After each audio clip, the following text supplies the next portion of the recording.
어느 정도 저는 주가에 좀 선반영은 되어 있다고 봐요.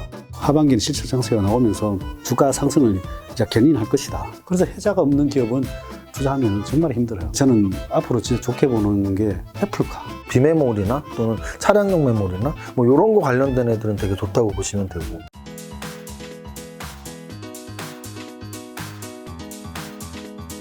근데 두 분 실제로 나이가 동갑이시잖아요. 맞습니다. 비밀인데 그렇죠. 자꾸 갑자기 왠지 손해보는 느낌도 나서. 아, 누가 손해보는 거죠? 누가? 일단 카메라 돌기 전에 제가 먼저 자진 납세를 했어요. 너 너무 어려 보인다. 같이 있으면 내가 좀 나이가 많이 들어 보여 이런 말을 했는데 네. 그래서 오늘 사실은 그렇지 않아도 우리 배 대표님하고 콜라보하는 게 좀 그 의식이 돼서 네. 좀 머리도 산뜻하게 자르고. 아, 오늘 의상이 근데 두 분 다 평소에는 혼자 오실 때는 다 약간 정장 같은 거 입고 오시던 두 분 다 무슨 봄바람을 맞으러 서로 젊어 보이고 싶어서. 봄바람. 저는 젊어 보이고 싶은 마음보다 우리 배 대표가 이렇게 좀 약간 이쁘고 어린 옷을 입을 것 같아서 저도 옷장을 열었더니 그나마 이게 좀 약간 어려 보이는 셔츠가 하나 있어서. 네. 그리고 추측력이 대단하십니다. 자, 오늘 이제 주식 투자에 대해 여러 가지 이야기를 하겠지만 또 사실 시청자분들께서 어떤 투자를 하고 계시는 이제 슈퍼개미인지 알고 그 이야기를 듣는 게 좋잖아요. 배지한 대표님은 어떤 유형의 투자자이죠? 저는 중소형 가치주 위주의 투자를 하고 있다고 보면 되죠. 중소형 가치주에 훨씬 더 실력이 있으신. 네네, 그렇습니다. 세무사님은? 저는 이제 뭐 돈 되는 투자는 다 하는 자본주의에 최적화돼서 네네. 뭐 선물 옵션도 하고 뭐 코인도 조금 하고 뭐 이런 식으로 다 하는데 근데 이제 뭐 투자 대상에 따라 그다지 다를 건 없고요. 근데 제 투자 스타일을 말씀을 드리면 뭐 좀 시장 전체적으로 탑다운 위주로 먼저 좀 보고 시장 전체적으로 보고 그리고 좀 약간 성장주를 좀 더 좋아하는 그런 투자 스타일로 투자하고 있습니다. 네. 자, 오늘 이제 주식시장에 대한 여러 가지 이야기 여쭤보기 전에 시청자 질문 한 개 가벼운 게 있어서 요거부터 한번 하고 들어갈까 하는데요. 아이디 BSB님께서 두 분이 평범한 사회초년생 월급을 받는다면 어떤 방법으로 자산을 불려나갈지에 대한 질문을 꼭 부탁드립니다. 만약에 이제 두 분이 같이 나오셨을 때 공통된 포인트들을 말씀해 주시면 도움이 많이 될 것 같습니다. 네. 저는 주식 투자로 하는 게 제일 유리하다고 생각하고요. 네. 돈이 일단은 사회초년생이면 금액이 작잖아요. 그렇죠, 그래서 뭐 작으니까 매달 뭐 적금부터 좋은 종목을 고르는 게 일단은 제일 우선이고 좋은 종목을 골라서 적금부터 사는 게 자산을 정식하는데 제일 유리하지 않나 생각을 합니다. 주식에 적금을 붓듯이. 네네. 근데 만약에 그분이 투자를 정말 잘 모르는 분이라면 그래도 뭐 SPR이라든가 QQQ를 그냥 잘 모르니까 여기는 그래도 조금 쉽게 할 수 있으니까 적금식으로 하는 게 나을까 아니면 조금 알 때까지는 그냥 적금하는 게 나을까요? 한 1년 정도는 저 같은 경우에는 적금을 하는 것도 나쁘지 않다고 주식 투자를 위해서 적금을 정도를 하는 동안 나름대로는 종목도 공부를 하고 그다음에 어떤 섹터를 들어갈지 좀 공부를 좀 하고 그다음에 투자하는 게 나쁘지 않다고 생각합니다. 뭐 저도 사실 똑같은 의견이죠. 왜냐하면 일단 질문하신 분 상황 자체가 사회초년병이라고 이미 자신의 조건, 컨디션을 말을 했으니까 사회초년병의 특징은 일단 목돈이 없다는 얘기죠. 뭐 사회초년병으로 일단 월급 이제 막 받기 시작했는데 목돈이 없겠죠. 목돈이 없으니까 우리 투자의 양대 산맥인 뭐 부동산 투자는 일단 하기 힘드실 거라고 보고 그러면 이제 목돈이 없는 분들은 보통 이제 시드머니를 모은다라는 표현을 쓰고 전통적으로는 보통 적금으로 시드머니를 모으는 분이 대다수죠. 근데 저는 우리 배 대표님 말한 표현 정확하게 저도 동의하고요. 그러니까 적금, 은행에 넣는 적금 대신에 주식 투자를 매달 만약에 내가 뭐 월급을 한 300 받는데 내가 한 100만 원은 내가 적금 들 수 있어 라는 여윳돈 100만 원이 매달 있다면 매달 적금으로 100만 원 뭐 정기 적금을 뭐 3년 이렇게 만기로 하면 뭐 1년에 1,200만 원, 그러니까 3,600만 원에 예전 같으면은 뭐 이자가 좀 붙어서 막 5천만 원, 6천만 원 될 수도 있죠. 근데 지금은 원금에서 거의 안 불어날 거예요. 이자가 뭐 1%인데 그것도 월적금으로 넣으면 그것도 안 된단 말이죠. 그러면은 3년 동안 100만 원씩 3,600만 원 적금 붙는 것보다 100만 원씩 3년이건 4년이건 주식에 매달 100만 원씩 투자하는 게 맞다고 보고요. 아까 작가님이 질문하신 것처럼 주린이라는 표현 써도 되겠죠. 어차피 주식으로 적금 붙듯이 하라고 했으니까 주린이라 할지라도 저는 이 코스트 에버리징 효과가 있기 때문에 매달 다른 종목을 선정한다면 분산 투자도 되고 네. 그리고 또 하나는 시기적 분산이 되잖아요. 어느 지수에 들어가든지 전혀 상관이 없다는 얘기죠. 왜냐하면 만약에 지수가 막 올라가면 이미 들어간 돈을 버니까 기분 좋은 거고 만약에 지수가 안 올라가고 떨어지면 들어간 건 좀 손해가 나고 있겠지만 앞으로 매달 들어갈 거니까 그게 바로 마음 편한 투자거든요. 그래서 우리 배 대표님이 말씀하신 것처럼 제가 좀 부연 설명했지만 적금 붓듯이 주식 투자하는 게 제일 좋은 방법이고 만약에 시드머니가 이제 좀 크게 모이면 그때 만약에 주식이 잘 맞으면 주식을 계속 하시면 되고 주식은 좀 잘 안 맞는데 힘든데라고 생각하면 시드머니 뭐 1, 2억 모였을 때 부동산으로 전환해도 되니까 그렇게 생각합니다. 진숙이님께서 대박 이런 콜라보 상상도 못 해봤는데 두 분 함께 나오시다니 일단 그 전에 나오신 적이 있고요. 그리고 각자 채널에 나오신 적도 있잖아요. 굉장히 꽤 많이 있었다. 저까지 들어가면 이제 잘 세 명이 조합은 흔치 않았지만 네. 자 앞으로의 지수 전망과 좋게 보는 섹터 궁금합니다라고 해주셨는데 현재 주식시장 좀 점검해 주신다면 세무사님부터. 현재 주식시장은 이제 뭐 한 달 정도의 뷰, 뭐 이렇게 좀 짧게 말씀드릴 수밖에 없는 게, 뭐, 연말까지는 어떻게 될까요? 내년에는 어떻게 될까요? 사실은 오늘 하루 일도 맞추기 힘듭니다. 그래서 뭐 어차피 예상일 뿐이고, 그래서 저는 한 5월 초까지를 좀 말씀을 드리면, 일단은 4월 달은 저는 그런 예상을 좀 했는데, 좀 이렇게 지지부진한, 약간 눈치 보기 장세일 것이라고 생각을 했고요. 그건 이제 5월 달 금리 인상을 앞두고 어떻게든지 위로든 아래로든 방향성이 나오긴 힘들었을 거예요. 그래서 지금 좀 4월 달은 변동성이 굉장히 적습니다. 여러분들이 너무 답답하다. 주가가 뭐 오르지도 않고 떨어지지도 않고. 근데 뭐 그런 옆으로 가는 장이 사실 굉장히 많아요. 총 기간을 100%로 잡으면 한 7, 80%는 그냥 옆으로 변화 없는 게 맞는 거거든요. 그래서 4월 달은 좀 변화가 크지 않은 그런 장이라고 생각하고요. 반면에 이제 3월 달에 0.25bp 미국 금리 인상 나왔을 때 그때부터 지수가 좀 올랐거든요. 미국 지수도 오르고 우리나라 지수도 오르고. 그래서 5월 초에 예견되어 있는 금리 인상이 어떤 식으로 또 주가의 방향성을 줄지는 지켜봐야 되겠지만 그 전까지는 좀 계속 이런 식으로 재미없는 조정장이라고 생각을 하고요.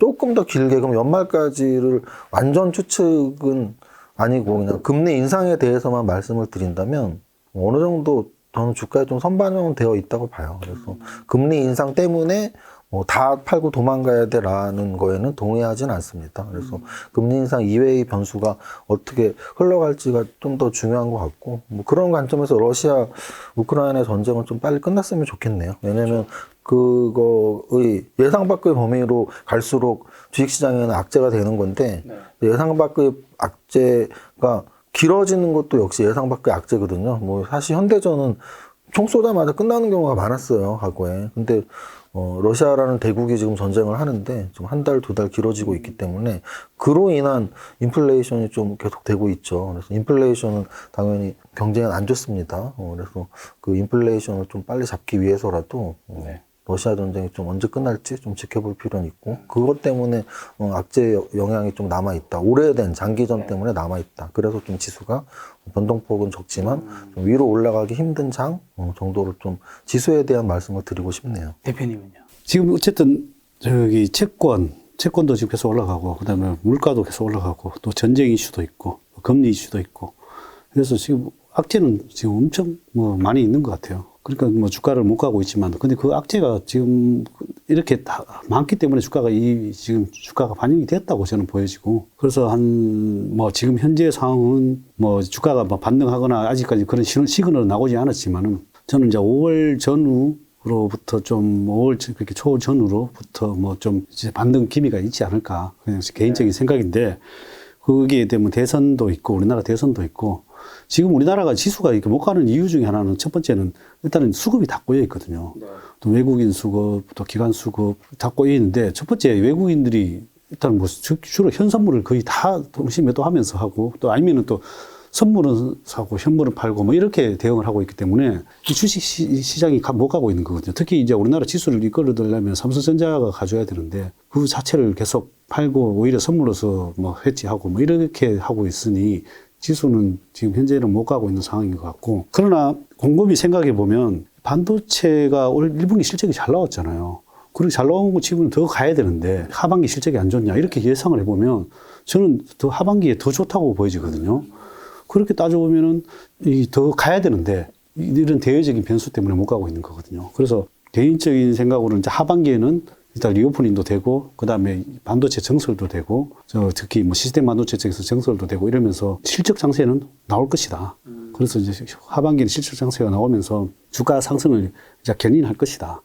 그래서 저는 이제 그렇게는 보고 있는데, 주식은 또 원래 선반영을 하는 거니까, 선반영을 하는 거니까 조금 더 빨리 올 수도 있다. 그러면 이제 뭐 5월 전후로 올 수도 있다. 그러나 역사적으로 보면 5월 달에 좀 많이 빠진 경향이 있어요. 왜 그런가 하면 또 4월 달에 지금 배당을 많이 받았잖아요. 지금 개인들이 지금 다 받아내고 있잖아요. 배당 지금 계속 들어오고 있거든요. 배당 들어오고 있는데 그 돈으로 지금 주식 다 사고 있어요. 저도 뭐 배당 들어오고 엄청 들어오고 있는데 많이 들어오고 있는데 그걸로 뭐 주식 뭐 다 사고 있으니까 그래서 뭐 제가 생각하기에는 계속 이렇게 지수는 더 떨어질 수 있으나 사모아가는 전략이 좋지 않나. 그렇게 생각을 하고 있습니다. 지금 세무사님께서는 5월 초까지는 이제 뭐 정체, 뭐 지지부진할 것이다 이렇게 보신 것 같고, 배지한 대표님 5월 전후로 이제 반등이라면 다음 질문이 이제 지금은 그러면 주식을 사야 되는 타이밍인 건지 아니면 가만히 있어야 되는 건지 이제 아니면 팔아야 되는 거냐를 여쭤보려고 하는데 우선 답변만 단답형으로 먼저 드릴게요. 자, 지금은 주식을 사야 합니까? 팔아야 합니까? 단답형이긴 하지만 단답형 먼저. 단답형인데 사실은 주식을 사는 고 파는 사람들이 단기 매매자 트레이딩의 관점이 단기적인 분들도 있고 중장기적인 분들도 있잖아요. 그 두 가지만 구분해서 대답해 드려도 될까요? 중장기로 하죠. 중장기는 사는 정도 지수대라고 봅니다. 중장기 사는 쪽. 네, 저도 뭐 계속 사고 있습니다. 네. 그 이유는? 왜냐면은 제가 왜 단기 트레이딩과 중장기 투자를 구분해서 말씀드리고 싶었냐면 단기 트레이딩 관점은 사실 추세 매매자가 대다수예요. 역배열로 단기 트레이딩 하는 사람은 정말 초보자고. 왜냐면 싸졌다고 트레이딩으로 들어가면 뭐예요? 인기도 없고 시장에서 관심도 없는데. 그래서 시장의 힘을 이용하는 트레이더들, 단기 매매자들은 사실은 시장이 강할 때 트레이딩으로 붙거나 또는 이렇게 지금처럼 조정장에서 어떤 개별주는 붙을 수 있지만 대형주 쪽에서 지금 단기 매매 관점은 사실 수익이 거의 안 나거든요. 근데 이제 반대로 중장기 투자 관점으로는 지금이 이제 뭐 추세적으로는 뭐 상승 추세라고 볼 수는 없습니다. 왜냐하면 작년 7월부터 지금 5월이 다 됐으니까 거의 지금 10개월 정도? 10개월 가깝게 하락 추세예요. 작년 7월 고점이 3,300이니까 2,700이니까 지금 거의 20% 가깝게 빠져 있는 상태죠.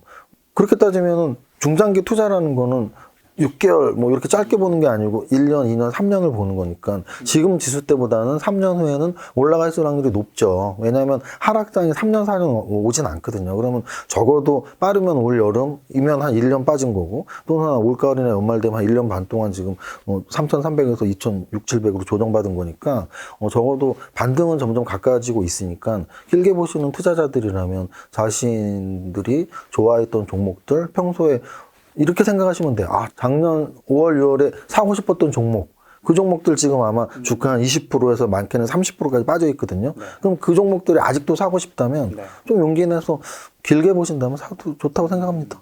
같은 의견이신가요? 그렇죠. 지금 또 어쨌든 5월 달에 금리 일단 뭐 FOMC 회의가 있잖아요. 그때 뭐 전후로 뭐 오히려 악재가 해소가 되는 거죠. 만약에 뭐 빅스텝으로 0.5% 인하할 수도 있지만은 또 경기가 지금 안 좋으니까 0.25% 인하할 수도 있거든요. 뭐 연준이 이때까지 뭐 한 말대로 한 적은 거의 없거든요. 예전에도 뭐 2023년부터 뭐 올린다고 했는데 지금 올해부터 올렸잖아요. 그렇다시피 뭐 얘기대로 하지는 않거든요. 그래서 오히려 하다가 0.25% 인하하면 또 뭐 더 좋아, 주식 시장에는 긍정적일 수도 있는 거고. 연준의 말은 다 굳이 그대로 믿을 필요는 없을 것 같고. 어쨌든 하여튼 그게 나오는 순간 0.25를 하든 0.5를 하든 나오는 순간 오히려 호재가 되지 않을까 생각합니다. 악재라는 건 다 나왔잖아요. 뭐, 그리고 전쟁이라는 것도 마찬가지로, 솔직히 전쟁이라는 거, 이때까지 안 끝난 적은 없잖아요. 전쟁은 뭐, 언제 끝났냐는 문제인데, 그건 벌써 반영이 된 거고, 이제 끝나는 거는 시간 문제죠. 그죠? 대표님에게는 뭐 더 이상 나올 악재들이 크게 많지는 않다. 네. 그렇다면 최근에 어쨌든 두 분은 슈퍼 개미시잖아요. 최근에 주식 운영하면서 가장 어려운 점이 뭔지 여쭤보면서 제가 그래도 두 분과 좀 친분이 살짝은 있잖아요. 그래서 한 가지 좀 여쭤보고 싶은 거는 살짝 불안해 하시는데 1월부터 지금 4월까지 장이 안 좋았지 않습니까? 두 분이 자산이 얼마인지는 제가 모르니까요. 수익률은 뭐 어떤 편이었나요? 저 같은 이제 개인 투자자분들은 다 뭐 사실 장이 안 좋았으니까 대부분 파란색이었을 거라 생각하거든요. 두 분은 솔직히 제 주변에 있는 전업 투자자 슈퍼 개미 분들도 마이너스인 분들이 종종 있더라고요. 자기 원장 안 좋았으니까. 바라보는 사람 먼저. 친한 사람한테 더 잘해줘야 되는 거 아니에요? 친하다고 왜 어려운 질문 하시면서 친하니까 어려운 질문 한다 그러면 나도 친하니까 친하게 대답해야죠. 일단은 제가 늘 농담처럼 말하지만 이런 빅 유튜브 채널에 나와서 대형 채널에 나와서 이렇게 가볍게 농담처럼 하고 있지만 또 실제 매매를 크게 하시는 분들이기 때문에 저도 하니까 이렇게 뭐 개인적으로 얘기를 막 이렇게 자세히 하고 싶지는 않아요. 근데 이제 좀 약간 돌려서 말씀을 드리면 저는 늘 그런 말들을 많이 해요. 말씀들을 많이 드리는데 이렇게 뭐 1년의 목표치를 20%, 30% 세우기보단 지수 상승률 또는 하락률 플러스 알파를 목표로 세우라고 말씀을 많이 드리는데요. 그게 저희 20년 동안의 성적표인 것 같아요. 그래서 올해 보면 이제 1월 달에는 저도 계좌 손실률이 꽤 있었던 것 같아요. 1월 달에는? 1월 달은 그렇죠. 왜냐하면 1월 달 한 달 코스닥 15% 빠졌거든요. 그러면은 15% 빠진 것까지도 이겨낼 정도의 수익이 날 정도면 완전히 우리 배 대표님처럼 중소형주만 해서 정말 지수랑 전혀 상관없는 종목이 크게 오르면 가능할 수 있는데 저는 또 뭐 대형주도 하고 중소형주도 하고 이렇게 포트폴리오 관점을 짜서 하기 때문에 지수 상승률에서 많이 벗어나진 않아요. 그래서 15% 빠졌던 1월 달엔 좀 손해가 많이 있었고 그 대신 뭐 이제 2, 3, 4월 달에 좀 이제 회복하고 있는 시기. 근데 이제 종목별로 봐도 대형주 계좌들은 별로 그렇게 회복이 크진 않더라고요. 근데 반면에 이제 우리가 보통 조정장에서 중소형주 잘 잡으면 수익이 난다 이런 말이 많이 있는데 2, 3, 4월 달에 좀 중소형 종목 중에 몇 개는 좀 이렇게 괜찮은 움직임이 나왔고요. 또 하나 이제 저는 이제 뭐 선물 옵션도 또 오랫동안 했는데 저는 옵션에서 이제 변동성 매매를 해요. 1월 같은 경우는 변동성이 막 확대되는 구간에서는 오히려 변동성 확대 쪽으로 좀 했던 게 이렇게 특히 풋매수 쪽에서 좀 이렇게 수익이 난 것들도 있고 또는 요즘에 이제 변동성이 많이 죽었거든요. 아까도 말씀드렸지만 4월장은 확실히 변동성이 죽었어요. 이렇게 하루 변동폭이 굉장히 크지가 않아요. 그래서 이럴 때는 또 오히려 변동성이 죽어 있는 뭐 옵션 매도 전략이 더 좋은데 어쨌든 지수에 대해서는 파생 상품으로 이렇게 적당히 조절을 해서 수익을 추구하는 편이고 종목군으로는 대형주는 하여간 올해 재미는 없었다. 근데 이제 중소형주에서 한두 개 좀 맞은 게 있다. 뭐 이 정도로 어떻게 보면 말씀드립니다. 세무사님도 지금 파생이나 선물 이런 쪽에서는 이제 플러스가 있어서 이 주식에서 그런 것들이 조금 메꿔진 것들이 아무래도 위험 해치 전략으로 파생을 이용하기도 하고 하니까. 세무사님 그 정도였으면 사실 대부분의 개인 투자자는 이런 쪽을 안 하시니까 더 힘들었겠네. 네, 아까 말씀드렸지만 1월 달에는 뭐 예를 들어 10명도 아니다. 뭐 한 30명 중에 한두 분 수익 나지 않았을까 싶어요. 이렇게 지수를 이기는 장사는 없거든요. 네. 옆에는 또 이제 지수와 조금은 무관한 이제 중소형주를 투자하시는 분이셔서 수익률이 굉장히 높지 않았을까. 이것도 굉장히 좀 좋아 보이고요.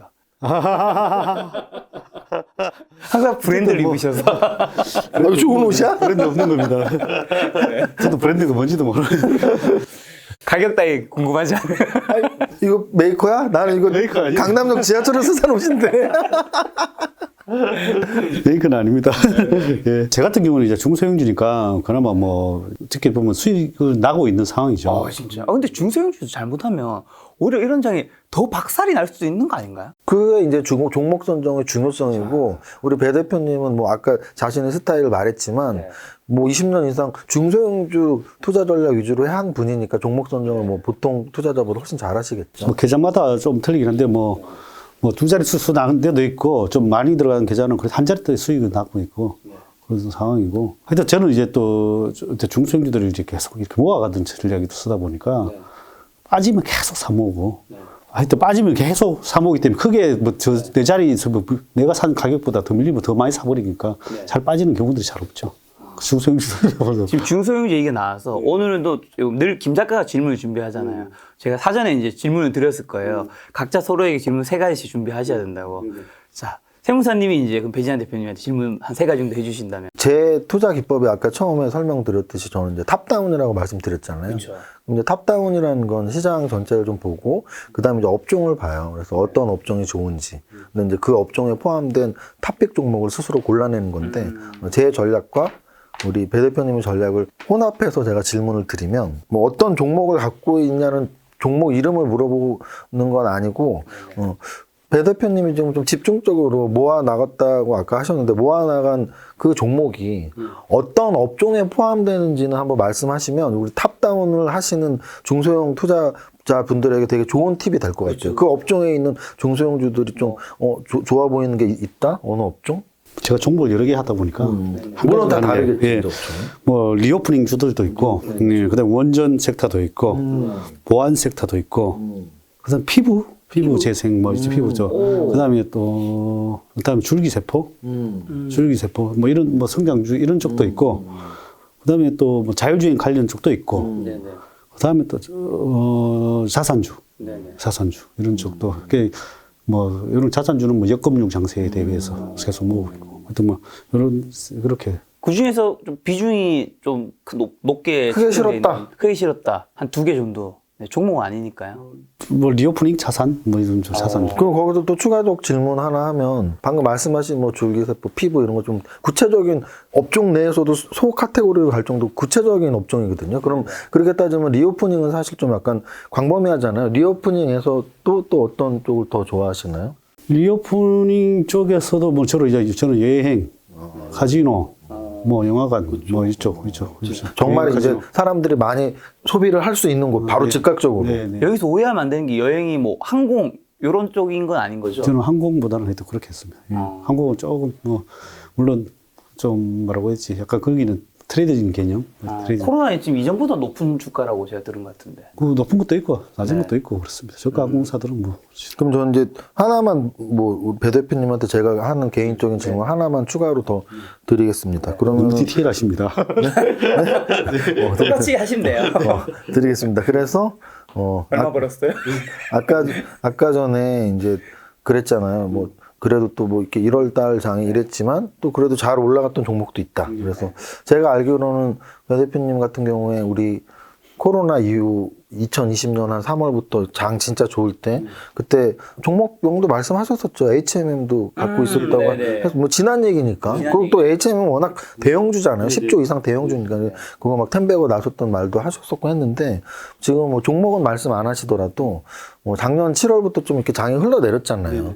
장이 좋지 않음에도 불구하고 지금 한 1년 정도 갖고 있는 종목 중에 혹시 수익률이 진짜 많이 난 거는 뭐 100% 200% 난 게 있는지 만약에 제일 많이 난 건 뭐 코로나 그때부터 2, 3년 보유한 거 말고 한 1년 이내로 보유한 것 중에 2021년부터. 그렇지. 1년 이내로 보유한 것 중에 최대 수익률이 한 몇 %까지 난 게 있는지. 그리고 어느 섹터인지 정도까지는 그게. 한 50% 이상 난 게 하나 있고 50% 계좌마다 틀린데 어떤 거는 뭐 100% 난 거, 저는 50% 평균 한 5, 60%난 건데 그거는 자율주행 관련인데 하여튼 그거는 오히려 시장이 빠질 때도 뭐 어쨌든 그거는 최근에 이렇게 많이 올라왔어요. 올라오고 최근에도 뭐 더 많이 올랐다가 좀 빠졌다가 다시 올라오고 있는데 뭐 여기는 뭐 어떻게 보면 카메라 모듈 쪽에 모듈 쪽. 자율주행 성장주 투자하시는 세무사님도 굉장히 좀 좋아하는 섹터를 알고 있는데. 좋아하죠. 네, 이제 대표님 세무사님한테 질문 3가지. 아, 3가지. 네.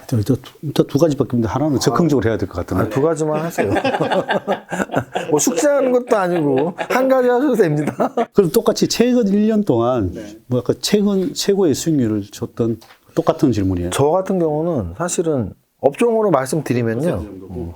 지금까지 보유하고 있는 건 아닌데 작년에 이제 최고 수익률을 줬는 정도. 작년에 나는 최고 수익률은 아닌데. 네, 작년에 이제 그 메타버스 관련주들이 이렇게 움직임이 작년에 좀 좋았어요. 봄에 한번 움직이고 여름에 한번 움직이고. 제가 메타버스를 작년 연초부터 좀 관심이 많았었거든요. 그래서 아주 우연찮게 제가 책을 낸 베가복스 출판사에서 저한테 이렇게 좀 책을 보내주셨었는데, 근데 메타버스 뭐 세계 뭐 이런 책이었는데 읽어보면서 그게 작년 연초였거든요.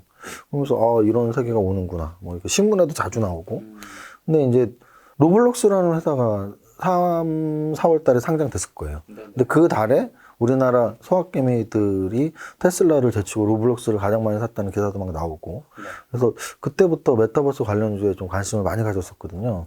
그리고 실제로 제가 한 달에 한 번씩 성장주에 투자를 강의도 하는데, 뭐 그 성장주에 투자를 강의에서도 메타버스 챕터를 매달 넣었을 정도로 좀 다른 사람들이 관심 갖기 전부터 메타버스에 좀 일찍 관심 갖고 강의에도 좀 집어넣고 했었는데, 작년 가을 정도에 가장 크게 오르면서 웬만한 종목들은 보험 대비 한 200에서 300%까지 올랐죠. 그래서 작년에 제가 가장 잘 찝어냈던 그 챕터 중에는 좀 메타버스가 가장 기억이 남고요. 올해 현재까지 이어지는 거로는 뭐 아직 크게 움직이진 않고 있는데 오늘 기준으로 봤을 땐 조금씩 이제 꿈틀대네 이런 생각을 한 게 리오프닝 소비주에는 뭐 의류주도 있고 여러 가지 종목들이 있잖아요. 업종들이 있잖아요. 근데 이제 그 중에서 뭐 리오프닝하고 크게 관련 있지는 않은데 이제 소비주의 개념에서 그 에그플레이션이라고 하죠. 그래서 농산물 가격 인상 관련주들이 사료비료가 먼저 움직였는데 그러면서 계속 확산이 되는 게 이제 결국 귀결이 음식료주 쪽으로 계속 가고 있는 거죠. 한 1, 2주 전부터 좀 음식료주를 계속 보고 있어요. 근데 좀 오늘 움직임이 전체적으로 좋게 나오더라고요. 그러니까 대형주에서는 CJ제일제당이랑 오리온, 뭐 하이트진로, 오뚜기, 농심 다 올랐거든요. 근데 만약에 에그플레이션의 기간이 계속 길어진다면 사료비료는 사실 진짜 많이 올랐어요. 거의 뭐 2배 이상 올랐으니까. 그래서 이제 거기서 파생이 된다면 음식료주가 꽤 오래 쉬었거든요. 코로나 발병 이후 2년이 지났는데 2년 동안 사실 웬만한 종목들, 웬만한 업종들은 2배, 3배, 4배까지도 올랐는데 음식료주는 거의 코로나 이후에 지지부진해요. 그래서 저는 좀 추세 매매자고 성장주 매매자라서 뭐 자율주행도 이야기하고 메타버스도 이야기하고 하지만 뭐 제가 좋아하는 성장주 섹터는 아니지만 최근의 흐름으로 봤을 때 좀 음식료주에 좀 관심을 갖는 것도 괜찮다는 말씀 드리네요. 네. 음식료주. 혹시나 이 영상을 보고 그 음식료 쪽에 투자하실 분들 워낙 많은 또 종목이 있잖아요. 그 중에서도 뭘 좀 그래도 확인하고 들어가면 좋을 것 같아요. 일단 음식료주 같은 경우는 재무제표를 꼭 보시는 게 좋죠. 왜냐면은 제가 아까 말씀드린 메타버스랄지 또는 성장주 중에 뭐 자율주행이랄지 이런 애들은 사실 재무제표 보면 대부분 걸러줘야 돼요. 살만한 종목이 보이지가 않아요. 게임, 엔터, 뭐, 이런 애들은, 제약바이오 이런 애들은, 재무제표가 막 우량한 애들은 많지 않거든요. 그래서 기술력 위주로 사야 되는 게 맞는데, 음식료주는 사실은 두 가지만 보시면 될 것 같아요. 브랜드 가치가 높은지.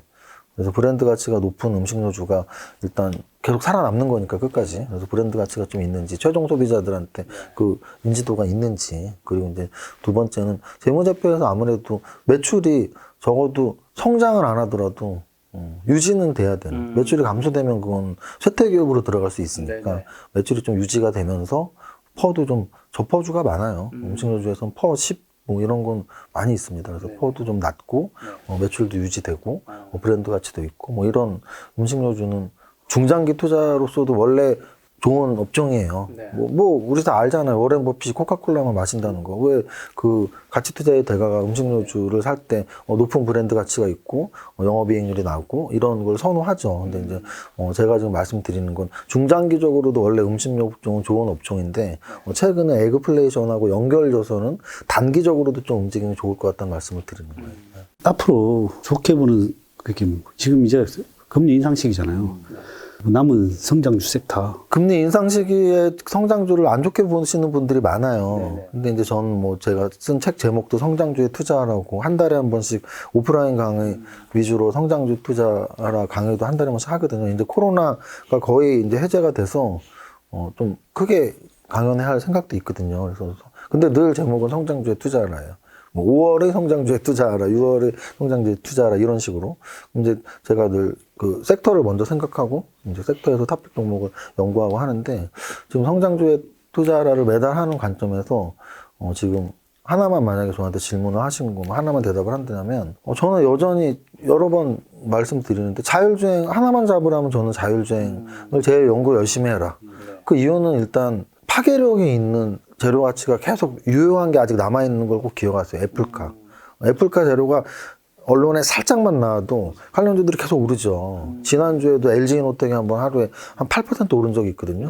애플카 재료 나오면서 자하전자가 막 상한가를 가고. 근데 그때 이제 그렇게 관련주들로 묶이면서 간 거거든요. 그래서 일단 첫 번째는 애플카라는 재료는 계속 나올 것이다. 그리고 두 번째는 테슬라 지금 시총이 4위예요. 미국에서 4위. 근데 테슬라가 전기차 회사로만 사회를 간 건 절대 아니라는 거죠. 테슬라는 자율주행 쪽에서도 지금 선두 기업이기 때문에 가는 거니까 테슬라랑 연관된 기업들, 그럼 애플카랑 연관된 기업들, 테슬라랑 연관된 기업들. 마지막으로 하나 또 말씀드리고 싶은 건 인텔의 자회사가 있어요. 모비라이라고.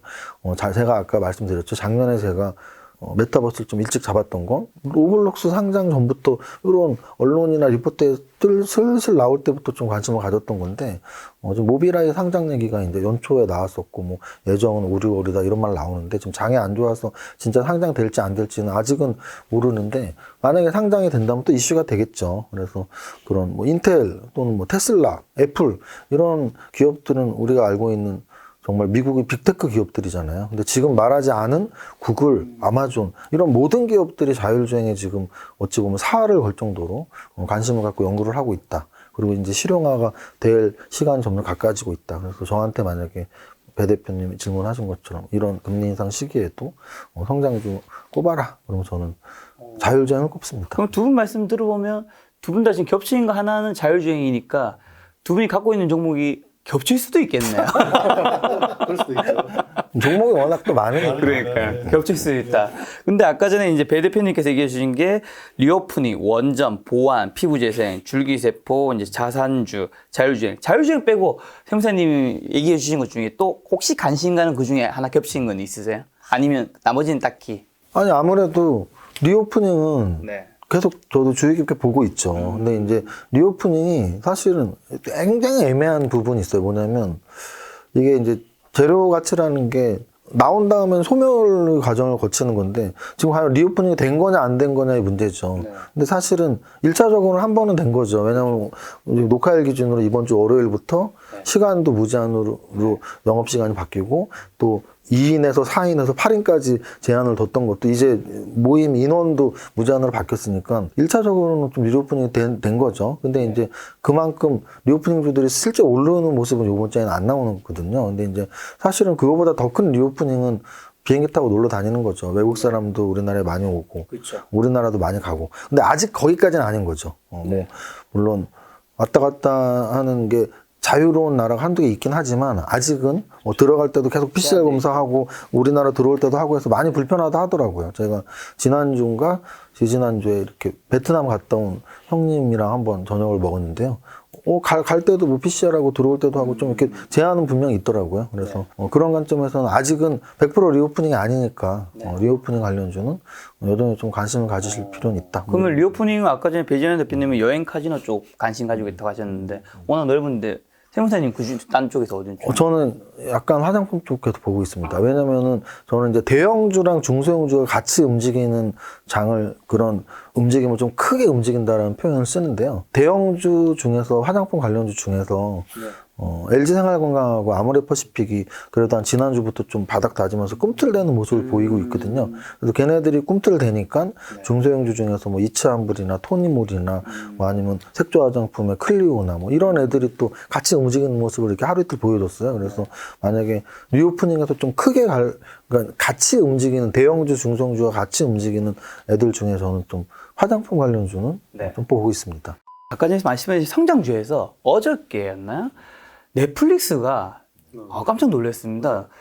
26.68% 폭락했더라고요. 그래서 두 분께 왜 이렇게 갑작스럽게 26%까지 폭락했는지랑 그럼 이제 폭락한 시점 혹시나 갖고 있는 분들은 와 이게 어떻게 돼야 되는 건가? 어제 보니까 가입자가 80만 명이 줄었다고 그러더라고요. 줄고 또 200만 명이 더 빠져나갈 가능성이 있다. 그리고 80만 명이 러시아 관련된 쪽 그런 것 같아요. 러시아 쪽이고 실적도 예상보다 적게 나오고 그래서 그런 것 같은데 그렇게 빠진 거 제가 생각하기에는 기회가 아닐까 싶어요. 오히려 기회다. 왜냐하면 이 성장주를 싸게 살 수 있는 기회다. 어떻게 보면 거의 이제 선점을 해놓은 상황이고 넷플릭스는 거기다가 얘들은 가격을 아직 정가에서 안 올렸거든 상황이다. 올리고 그다음에 뭐 지금 5명까지 무료로 하고 있잖아요. 그것들이 다 이제 못하게 할 수도 있거든요. 그리고 가격도 올릴 수도 있고. 그래서 제가 생각하기에는 이때는 이익을 내려고 마음먹으면 더 많이 올릴 수 있단 말입니다. 그래서 제가 생각하기에는 빠지면은 오히려 못 사신 분들 한번 살 수 있는 기회를 준 거지 않을까. 저는 개인적으로 그렇게 생각하고 있습니다. 똑같은 의견이신가요?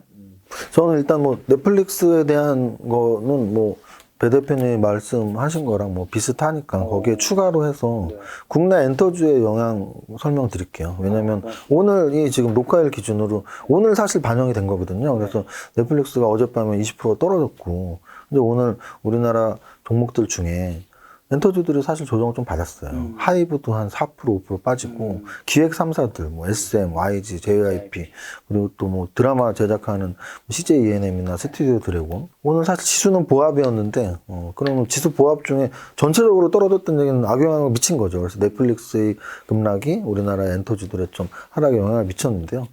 넷플릭스 자체만 놓고 보면 뭐, 배 대표님 말씀하신 것처럼, 우리 그 넷플릭스의 영향력이라는 게 지금 사실 OTT 업체의 선두주자란 말이죠. 물론 시총은 디즈니보다 약간 적지만 시총은 근데 뭐 그 산업 분야에서는 OTT 쪽은 일단은 가입자 수나 뭐 이런 건 거의 1등이고 디즈니는 완전 후발주자니까. 그래서 사실은 이런 엔터 쪽에서는 이 선발주자를 뛰어넘는 후발주자가 나오긴 거의 힘들거든요. 그래서 넷플릭스가 계속 세계 1위 OTT 업체를 유지한다면 말씀하신 것처럼 지금 하락이 뭐 일시적이라고 볼 수도 있고요. 그리고 또 이제 그거와 그럼 바로 연결해서 우리나라 엔터주가 지금 넷플릭스의 하락으로 떨어졌다면 당연히 일시적으로 보면 되고, 또 하나는 엔터주들은 대부분이 특히 기획 3사를 포함한 뭐 하이브나 기획 3사를 포함한 이런 아이돌 그룹 보유하고 있는 소속되어 있는 소속사들은 리오프닝에 포함이 되어 있어요. 네네. 왜냐면은 콘서트. 네, 대형 콘서트들이 지금 줄줄이 이제 나올 거죠. 네. 그러면 뭐 BTS 같은 경우는 뭐 세계적으로 지금 뭐 어디에서 해도 꽉꽉 차는, 그리고 우리 국내에서도 지금 워낙 콘서트를 오랫동안 못했기 때문에 뭐 기획 3사들이 하는 콘서트들은 아직 제가 보기엔 유효하다고 보거든요. 리오프닝 관점에서. 그래서 오늘 좀 뭐 녹화일 기준으로 엔터주가 좀 이렇게 조정을 받았지만 큰 걱정을 하실 필요는 없다는 생각은 들고 있습니다. 국내 엔터주에 대한 생각은 그럼 대표님은? 저도 똑같습니다.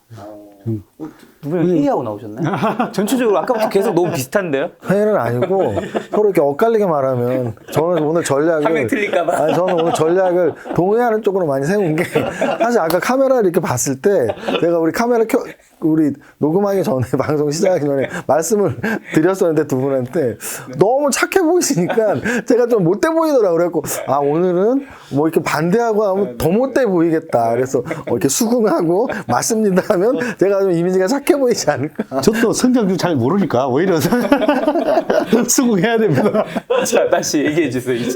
엔터주 저도 좋게 보죠. 근데 이제 실적이 일단은 밸류에이션이 뭐 높은 것도 있고 낮은 것도 있고 그러니까 저는 이 세무사님 말에 성장률은 뭐 뭔가 합니다. 그냥 뭐 성장률은 제가 잘 모르니까.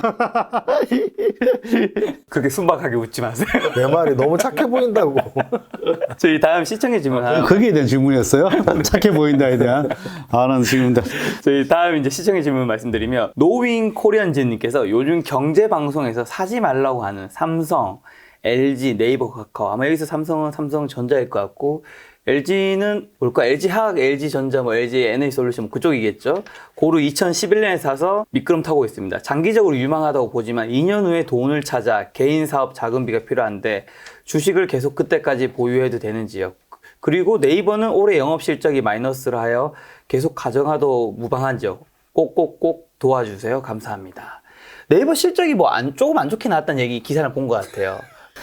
저도. 아니 보고 있어요. 좀 느꼈는데. 저는 원래 이 성장률 제가 더 잘하시잖아. 방송에서 사지 마. 방송에서 다 사라 그러던데 내가 들을 때는.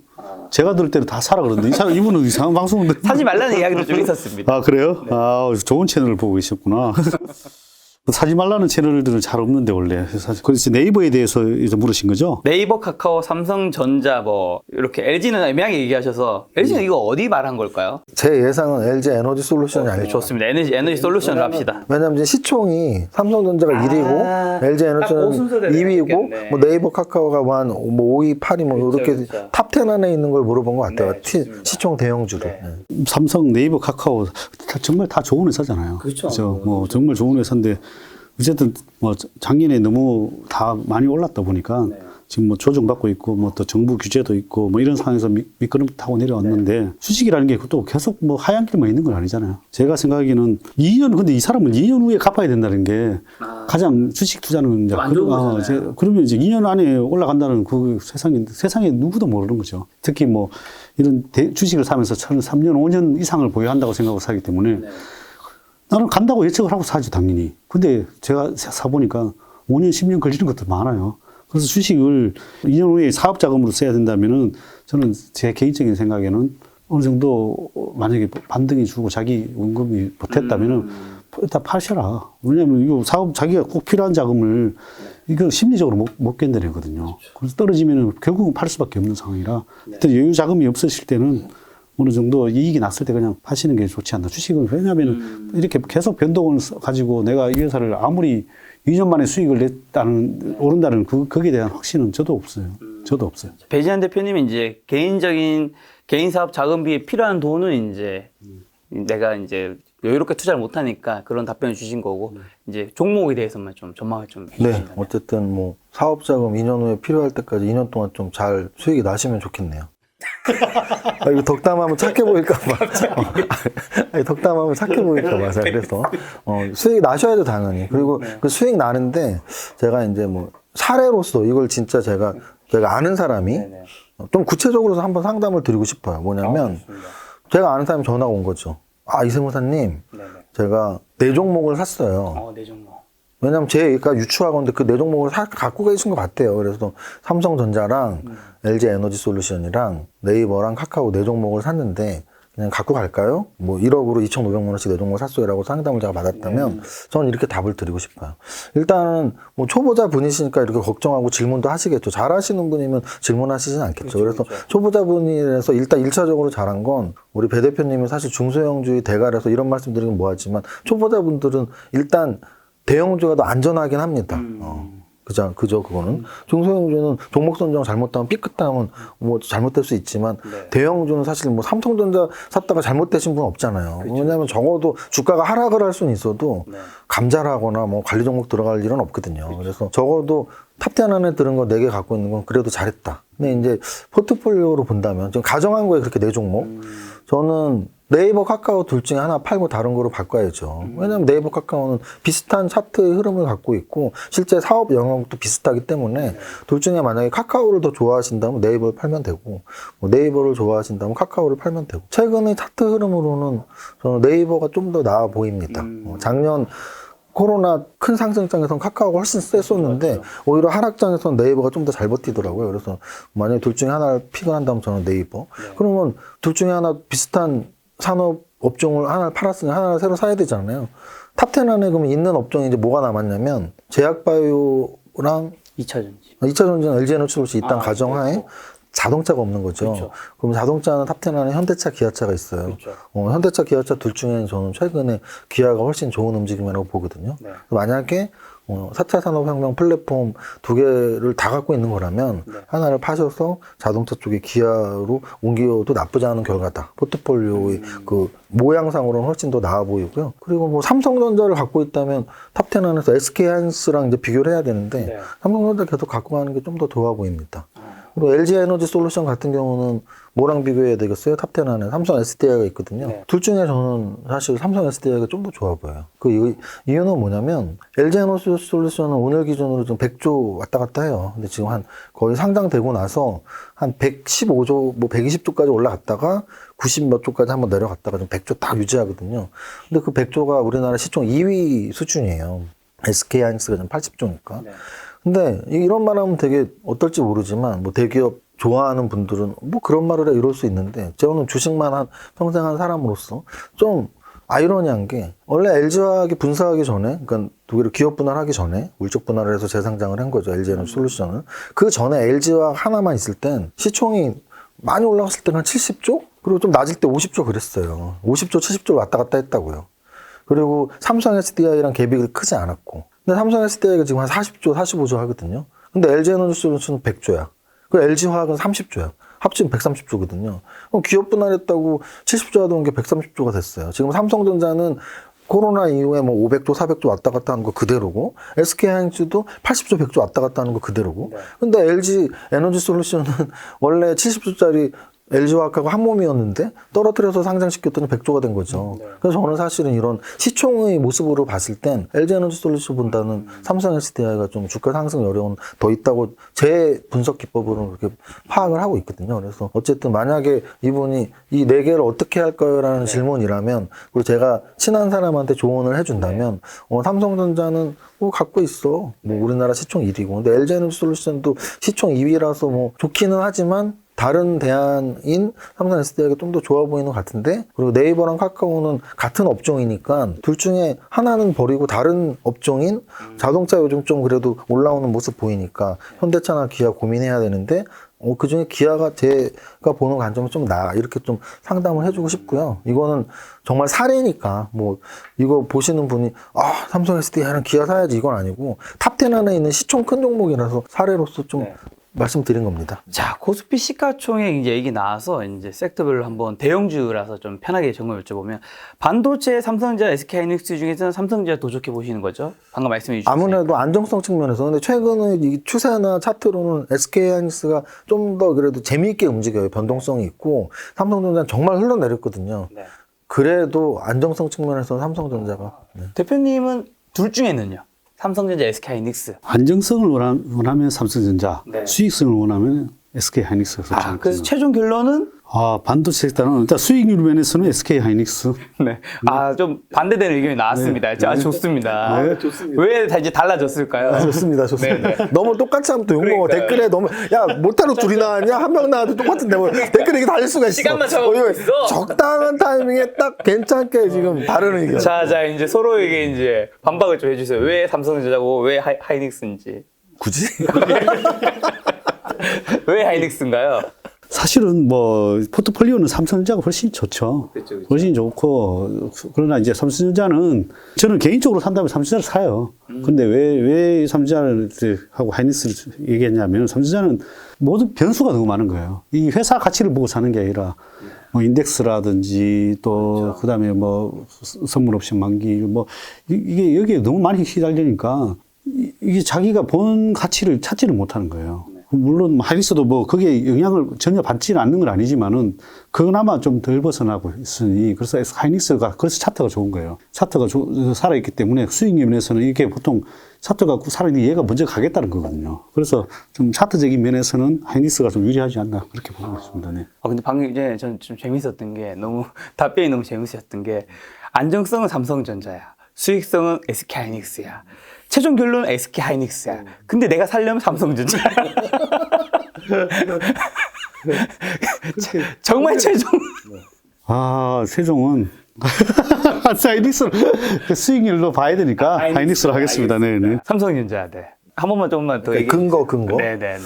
근거는 사실 그래요. 둘 다 지금 사실 같은 업종에서 서로 다른 주가 움직임 되게 미세해요. 그래서 뭐 삼성전자나 SK하이닉스나 뭐 지금 이렇게 흘러내리는 추세는 비슷한데 삼성전자라고 말씀드렸던 이유는 이제 성장주 투자하라의 저자이기도 하고 성장주 분석을 많이 하니까 성장주는 결국은 미래의 가능성이 분명히 포함이 되어야 돼요. 근데 이제 삼성전자는 그래도 몇 년 전부터 비메모리 쪽에 대한 투자 이 가능성들이 계속 보이고 실제 실적도 반영이 조금씩 되고 있고 또 하나는 이제 올해 아주 좋은 모습이 나왔죠. 야, 우리 이제 로봇 한다 뭐 이런 거죠. 그래서 저는 삼성전자가 저는 더 나아갔으면 좋겠어요. 막 자율주행도 한다. 왜? 세계의 빅테크들이 지금 다 자율주행 한다고 하는데 삼성전자 정도면 충분히 그런 정도의 청사진은 낼 수 있어야 된다고 저는 보거든요. 그래서 뭐 아직 자율주행 한다는 말은 안 했지만 그래도 작년 연말 연초에 삼성전자가 야 우리 이제 로봇 사업 굉장히 열심히 할 거야. 뭐 굉장히 좋게 보거든요. 그래서 뭐 그런 미래의 성장성 측면에서 삼성전자 말씀드린 겁니다. 네. 자, 2차 전지는 세무사님은 삼성 SDI 말씀해 주셨어요. 아까 그거 이미 말씀드렸죠. 네. 배지환 대표님은요? 저도 삼성 SDI입니다. 배지환 대표님은 왜요?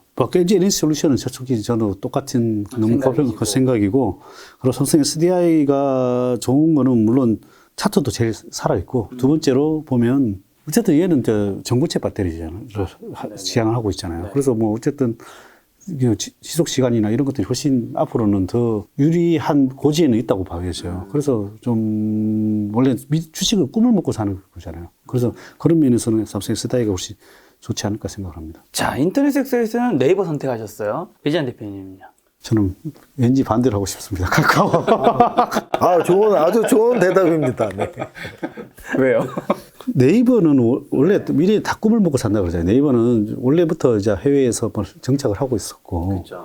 그러나 지금 젊은 세대들이잖아요. 젊은 세대들은 네이버 안 쓴단 말이에요. 다 구글. 뭐 이런 걸로 검색을 하다 보니까. 그러나 이 카카오도 물론 젊은 세대들은 카카오는 젊은 세대들 써요. 뭐 물론 인스타도 쓰고 하지만 페이스북도 쓰지만 그런데 제가 생각에는 나는 이제 10대, 20대 이런 젊은 세대들을 봤을 때는 미래의 꿈을 먹고 사니까 네이버가 오히려 나는 더 위기가 있지 않을까. 제 개인적인 생각에는. 왜냐면 이제 앞으로 구글만 보던 사람들이 네이버를 과연 볼까? 개인적인 생각입니다. 하여튼 뭐 그런데 카카오는 그래도 일단 이 톡에 지금 현재는 이거 다 쓴단 말이에요. 다 쓰니까. 그래서 지금 제가 생각하기에는 카카오가 오히려 그래도 해외 사업을 더 많이 확장하고 있고 그래서 카카오가 지금 당장에 보기에는 훨씬 저는 좋아 보입니다. 그렇습니다. 네이버 측의 의견 한번 들어보겠습니다. 저 네이버 대변인도 아니고. 그렇죠. 네이버 대변인이시죠. 저는 그냥 일단 아까 뭐 제가 아는 분이라면 이렇게 상담 드렸을 때 네이버를 했던 차트 위주로만 했고 이 답변은 생각 안 했던 건데 지금 이제 우리 배 대표님이 말하는 거 들으면서 또 나 시키면 이렇게 말해야겠다 순간 생각한 거는 아까 내가 LG에너지솔루션은 이제 시총으로 설명을 했잖아요. 저는 주식 20년을 하면서 강의할 때도 그런 말씀 드리는데 전 주가는 진짜 얼마인지 기억 잘 못해요. 지금 카카오 주가가 얼마인지 네이버 주가가 얼마인지 기억도 잘 못해요. 어느 주가가 더 비싼지. 왜냐하면 저한테 그거는 사실 무의미한 정보거든요. 왜냐하면 차트 보면서 차트의 선과 점과 이런 연결된 모습만 보지 배열만 보지 오늘의 주가가 얼마인지가 중요하지 않거든요. 오늘의 주가가 얼마인지 중요한 건 내가 오늘 살려고 했을 때 또는 내가 갖고 있는 걸 팔려고 했을 때만 주가가 중요하거든요. 시총이 훨씬 중요한 거예요. 그러면 시총의 관점에서 보면 이제 아까 LG에너지솔루션의 설명과 비슷하게 드린다면 네이버는 사실은 자회사 상장을 한 적은 없어요. 제 기억에. 네이버는 원래 업무적인 어떤 비즈니스를 할 때 협업 위주로 이렇게 하고 M&A랄지 또는 자회사 분사 이런 게 그렇게 많지는 않은 스타일, 비즈니스 스타일을 고수하고 있고 반면에 카카오 같은 경우는 M&A를 한다든지 또는 분사를 시킨다든지 이런 이제 약간 그룹형 그걸 지향하는 거죠. 그래서 어떻게 보면 거의 카카오 그룹인 거죠. 근데 이제 신규 상장된 애들이 너무 많아요, 지금. 그래서 카카오 페이가 있고, 카카오 뱅크가 있고, 카카오 게임즈가 있고. 근데 또 앞으로도 좀 더 한다고 하죠. 뭐 카카오 엔터도 있고. 그래서 만약에 지금도 좀 얘네들 시총 합치면 카카오 게임즈, 카카오 페이, 카카오 뱅크, 카카오까지 다 합치면 제가 계산하기로는 네이버보다 크거든요. 근데 거기에 카카오가 더 분사를 더 한다? 더 상장을 시킨다? 그러면은 카카오는 어찌 보면은 시총이 사실 더 떨어져야 돼요. 그래서 어찌 보면 이 카카오는 이 대형화를 시키기 위해서 자회사 상장을 계속 하면서 장이 좋을 땐 사실 장이 좋을 땐 그게 크게 안 보이거든요. 왜냐면 장이 좋으면 시중 자금이 워낙 많으니까 그게 호재예요. 그래서 카카오 뱅크 상장할 때도 카카오는 주가 오르고 뭐 액면 분할한다고 해서 오르고 막 여러 가지가 호재였는데 지금은 장이 안 좋은 시기거든요. 안 좋은 시기엔 또 이런 게 덩어리가 자회사 때문에 덩어리가 커지는 건 좀 악재로 보일 수가 있어요. 그래서 그런 측면에서 좀 굉장히 타당한 의견 같은데 어떻게 보세요? 주인님은? 공감 가세요? 아니 친화되면 왜 사인 붙여? 아니 타당한 의견 같아서요.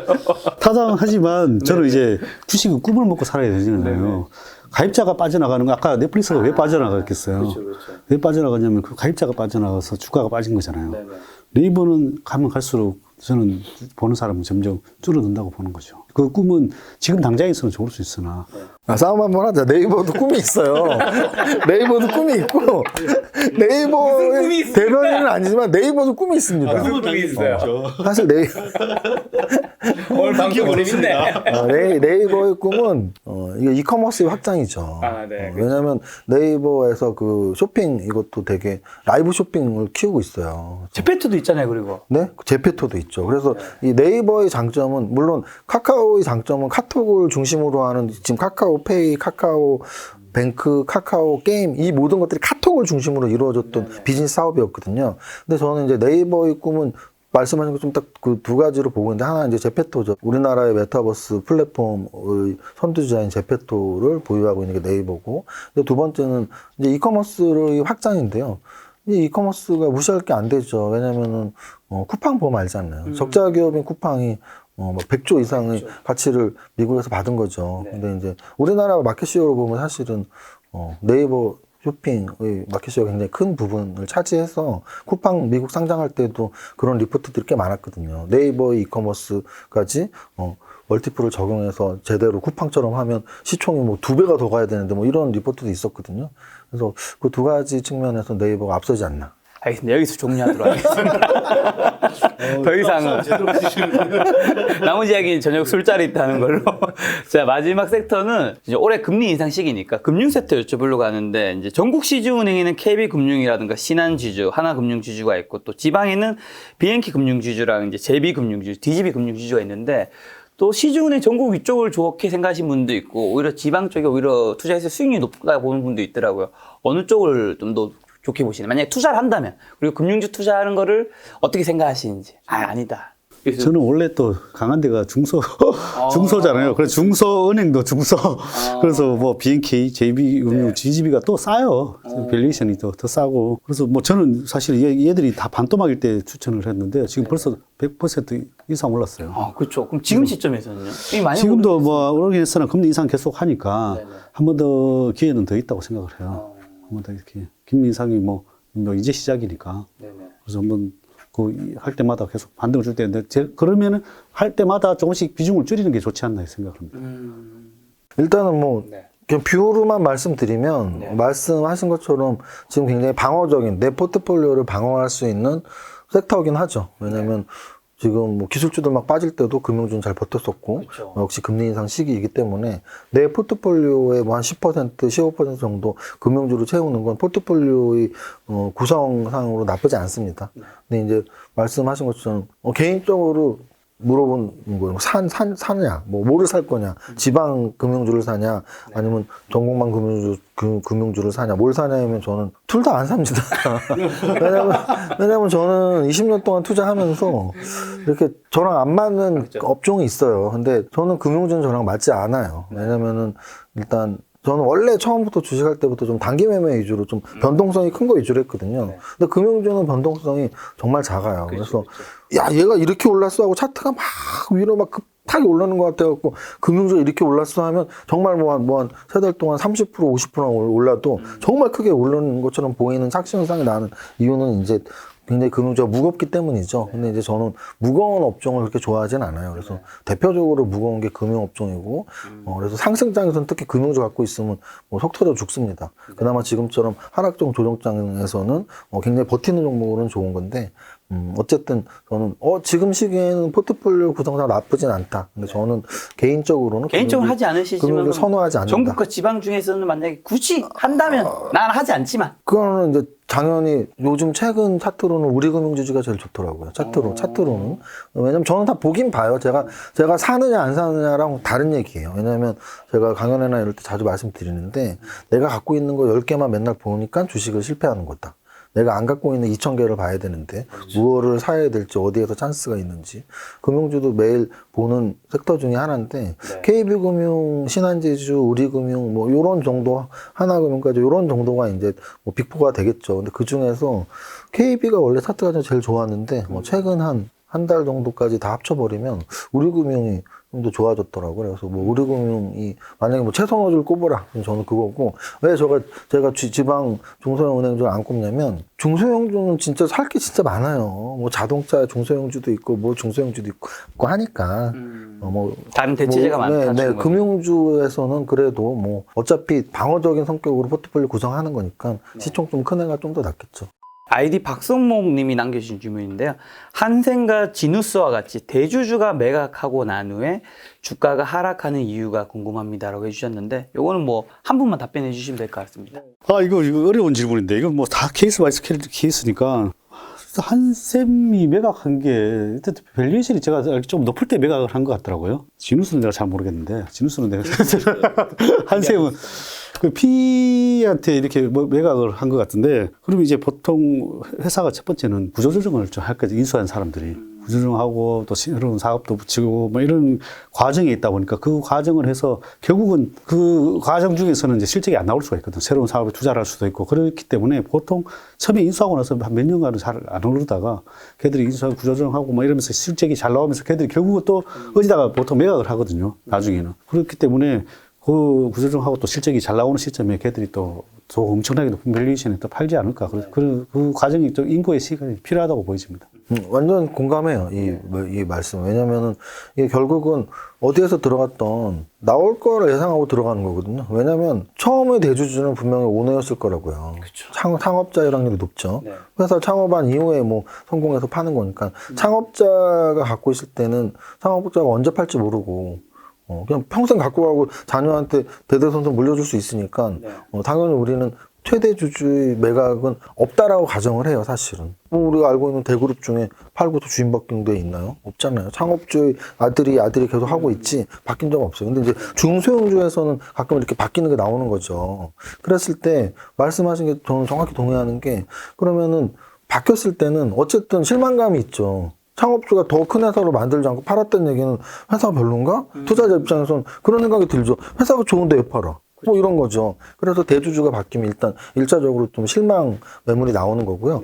그 다음 이제 2차적으로는 새로 들어간 애는 애라고 표현하면 뭐하지만 새로 들어간 대주주는 반드시 엑시트를 할 거라고요. 창업주가 아닌데 새로 들어간 대주주가 무슨 자식한테 대대소손 물려주려고 들어간 게 절대 아니고요.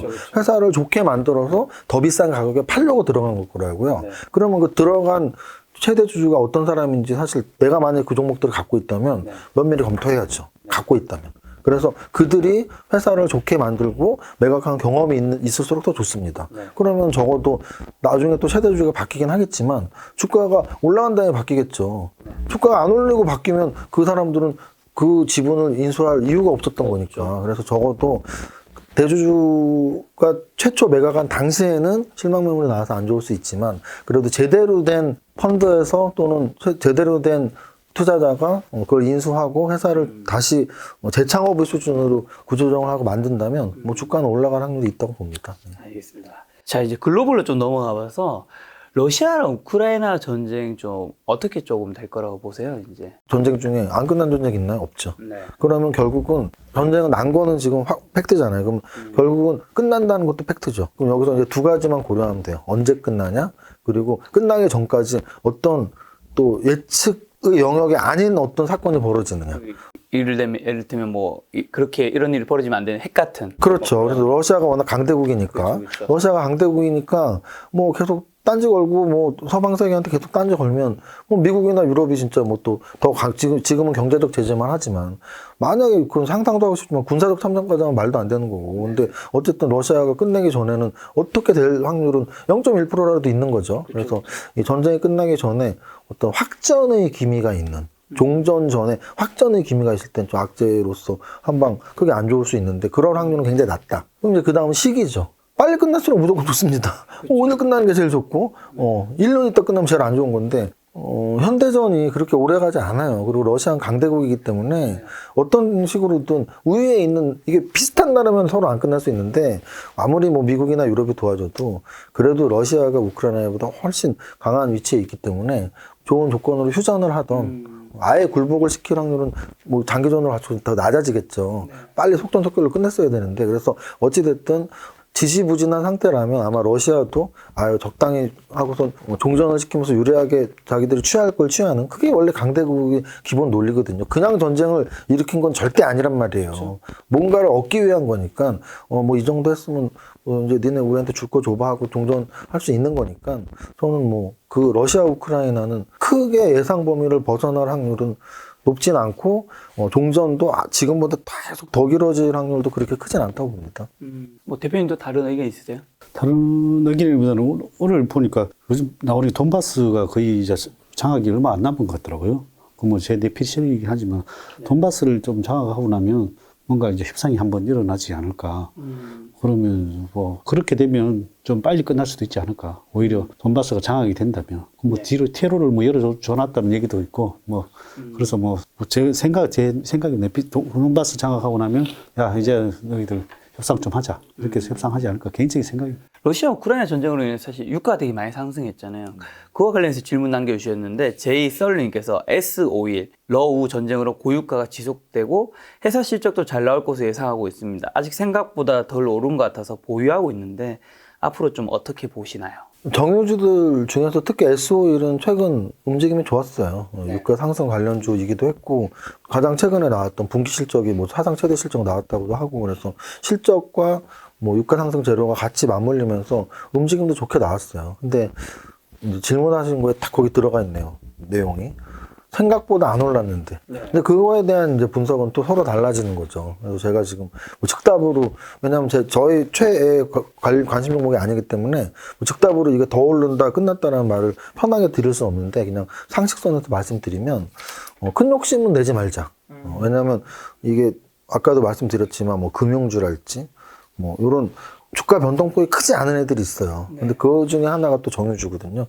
정유주 같은 경우는 약간 시클리컬이라고 하죠. 그래서 이렇게 좀 경기에 이렇게 민감하게 움직이긴 해도 막 우상향으로 막 지금보다 2배, 3배, 4배 이렇게 오르는 업종이 아니에요. 또 SO일은 굉장히 대형주고, SO일 시가총액도 꽤 큰 부분이고, 또 정유산업 자체가 막 우상향하는 건 아니고, 특히나 또 배당을 많이 주기 때문에 시세 차익으로 크게 노리면서 SO일 들어가는 분들은 사실 많지 않거든요. 좀 배당도 받고, 뭐 주가도 적당히 좋으리라는 예상으로 들어가는 거니까, 주가 상승을 너무 크게 노리지 말고, 그 대신 뭐 보유해도 나쁘지 않은 종목이다 정도로 말씀드립니다. 대표님은요? 최근에 고유가가 지속되면서 이 회사는 어차피 유가가 올라갈수록 또 스프레드로 수익이 많이 나는 구조니까 어쨌든 1분기 실적은 뭐 엄청 잘 나올 것 같아요. 엄청 잘 나올 것 같은데, 일단 기름값이 이제 계속 유지가 될 것이냐 아니냐 여기서 또 관건은 될 수 있는데, 일단은 유가 상승으로 인한 주가는 반영이 됐다고 보여져요. 반영이 됐고 되는 걸로 보여지고, 그 다음에 이제 이 회사가 이제 뭐 지속적으로 이제 계속 수익이 나느냐 안 나느냐 이건데, 이제 2분기 뭐 주가가 만약에 하락을 한다면은 이제 수익적인서는 좀 안 좋아질 수도 있겠죠. 그 1분기가 어쨌든 제가 봐서는 실적으로는 엄청 잘 나올 것 같아요. 물론 잘 나올 것 같고, 그래도 보니까 회사가 뭐 PER이 엄청 싸더라고요. PER이 엄청 싸니까 좀 주가가 하락할 수 있다고 생각을 하고, 뭐 조금 올랐을 때 비중을 좀 축소했다가 또 떨어지면 다시 사는 전략이 좋을 것 같은 생각이 듭니다. 자, 중국으로 좀 넘어가서 봉쇄력이 내려진 상하이 지역을 비롯해서 코로나가 확산세를 이어가면 투심에도 좋지 못한 영향을 미치고 있어 중국 증시의 낙폭이 큰데 향후 좀 어떻게 보시는지. 또 다른 증권사의 팀장님께서 그 말씀하시더라고요. 중국의 상하이가 그렇게 되고 있어서 물동량 이런 것들이 되게 낮아졌는데, 이게 만약 중국의 봉쇄력이 더 퍼진다면 우리나라는 정말 많은 영향을 받을 것이다. 이게 정말 우리나라의 남은 큰 악재일 수 있다. 그 중국은 왜 근데 저기 봉쇄를 계속 하고 있을까요? 다른 나라들은 지금 다 해가지고 오히려 지금 오히려 리오프닝 하고 있는데, 올림픽 때 제로 코로나 오히려 정치적인 의도가 있지 않을까요? 제 개인적인 생각인데 정치적인 의도가 더 그분도 그 강하고, 얘기 하시더라고요. 예. 그 정치적인 의도라는 게 결국 시진핑이 이제 계속 연입을 해서 저기 정권을 계속 무한대로 장악하려는 그거, 뭐 옛날에 뭐 음모론이긴 하지만 코로나도 일부러 버텨냈다는 얘기도 많았잖아요. 어쨌든 이 공산사회니까 언론을 장악을 해야 되고, 이제 사람들이 이렇게 말을 계속 떠벌리면 안 좋잖아요. 그런 연임에 대한 그런 게 가장 깔려 있지 않나. 그 개인적인 생각인데, 결국은 사람들을 통제해서 일단 시위나 이런 것들 못하게 막으려고 했는데 오히려 그게 불씨가 오히려 되고 있는 것 같아요. 지금 현재는. 오히려 오늘 기사에서는 보니까 부자들이 이민을 가려고 돈 다 알아보고 있다 그러더라고요. 부자들은 다. 예. 그리고 또 뭐 지금 리크창 총리에 대해서 뭐 지금 뭐 시위나 이런 것들도 생기고 있다 그러고. 그래서 결론적으로는 이걸 막을 수 있을까? 지금 오히려 이게 오히려 너무 막는 게 독이 되지 않을까 이런 생각도 들어요. 지금 사실은 전 세계가 지금 다 결국은 리오프닝을 하고 있는데, 걔들 때문에 오히려 지금 다 막혀 있는 거야. 다 막혀 있다는 게 여행이나 모든 것들이 다 막혀 있는 거예요. 중국이 어떻게 우리나라도 다 결국은 감염이 되고 리오프닝이 되는 거잖아요. 감염이 되고. 지금 중국은 아직 시작도 안 했으니까 결국은 걔들도 뭐 몇백만 명, 10만 명 나오고 이렇게 돼야 오히려 좀 팬데믹이 되는데, 그게 저는 제 개인적인 생각에 그 정치적인 의도가 오히려 화근이 돼서 계속 시위가나 이런 것들이 오히려 더 일어나지 않을까 생각은 듭니다. 또 탈출 여치도 나오고. 제 생각을 말씀을 드리면, 눈으로 막 레이저로 쏘네, 말 빨리 안 해, 막 이러면서. 제 생각 말씀을 드리면, 이제 이 글로벌 증시 사회 환경에서 이제 우리나라와 중국의 관계가, 뭐, 우리가 중국과 이 수출 수입 동향을 봤을 때 굉장히 이제 밀접한 경제 교역 국가죠. 그럼에도 불구하고 사실은 이제 주식 시장의 측면에서만 봤을 때는 미국 차트, 우리나라 차트, 중국 상해 차트, 홍콩 차트 4개를 돌려보면 우리나라, 미국의 연관성이 훨씬 높고 중국이나 홍콩 차트와는 연관성이 좀 떨어져요. 그래서 이 경제의 움직임으로는 어쨌든 미국을 따라가는 게 맞아요. 그리고 또 하나는 지수의 흐름 말고 이런 사건의 흐름으로는 제 기억에 중국 관련해서 우리나라에 큰 악재가 됐었던 데가 2번 있었는데요. 한 번은 미국 중국 무역 분쟁. 그건 우리나라는 사실 중간에 이제 고래 싸움을 새우등처럼 껴있을 때였죠. 근데 그거는 그때 당시는 미국이 좀 떨어지고 중국이 많이 떨어지고 우리나라는 더 많이 떨어져도 도대체 왜 중국보다 더 많이 떨어지지? 뭐 이렇게 의아할 정도로. 근데 이제 결국 그때도 근데 미국 중국 무역 분쟁 당시에도 미국도 안 좋았거든요. 그런 재료 가치에 의해서. 그러니까 아까 말씀드렸듯이 중국이 안 좋아서 떨어졌다기보다 미국도 안 좋아서 떨어졌었던 기억이고요. 그 다음에 이제 하나가 사드 배치 때였어요. 근데 사드 배치 때는 우리나라랑 이제 붙었던 거죠. 그래서 그때 이제 한한령 뭐 이런 거 많이 나왔었잖아요. 그래서 그 당시 기억을 해보면 관련주들은 확실히 안 좋았습니다. 지금 화장품 관련주나 뭐 게임주, 엔터주 이런 애들은 확실히 안 좋았죠. 왜냐면 중국은 공산당의 집권이기 때문에 당에서 이렇게 하면 안 돼 그러면 국민들이 못 한단 말이죠. 그럼 한국 화장품 쓰면 안 돼. 뭐 한국 드라마 보지 마. 한국 게임 하지 마. 이래 버리니까 이제 직접적으로 연결이 있었죠. 그래서 지금 좀 애매한 부분이긴 합니다. 뭐 중국의 봉쇄령이 우리나라에 어느 정도 영향을 미칠까? 그래서 저는 생각보다는 막 굉장히 겁내하거나 굉장히 크게 영향을 미치진 않는다고 보고요. 또 하나 아까 뭐 전쟁이 끝난다 이런 것처럼 봉쇄령 저는 좀 일시적이라고 봐요.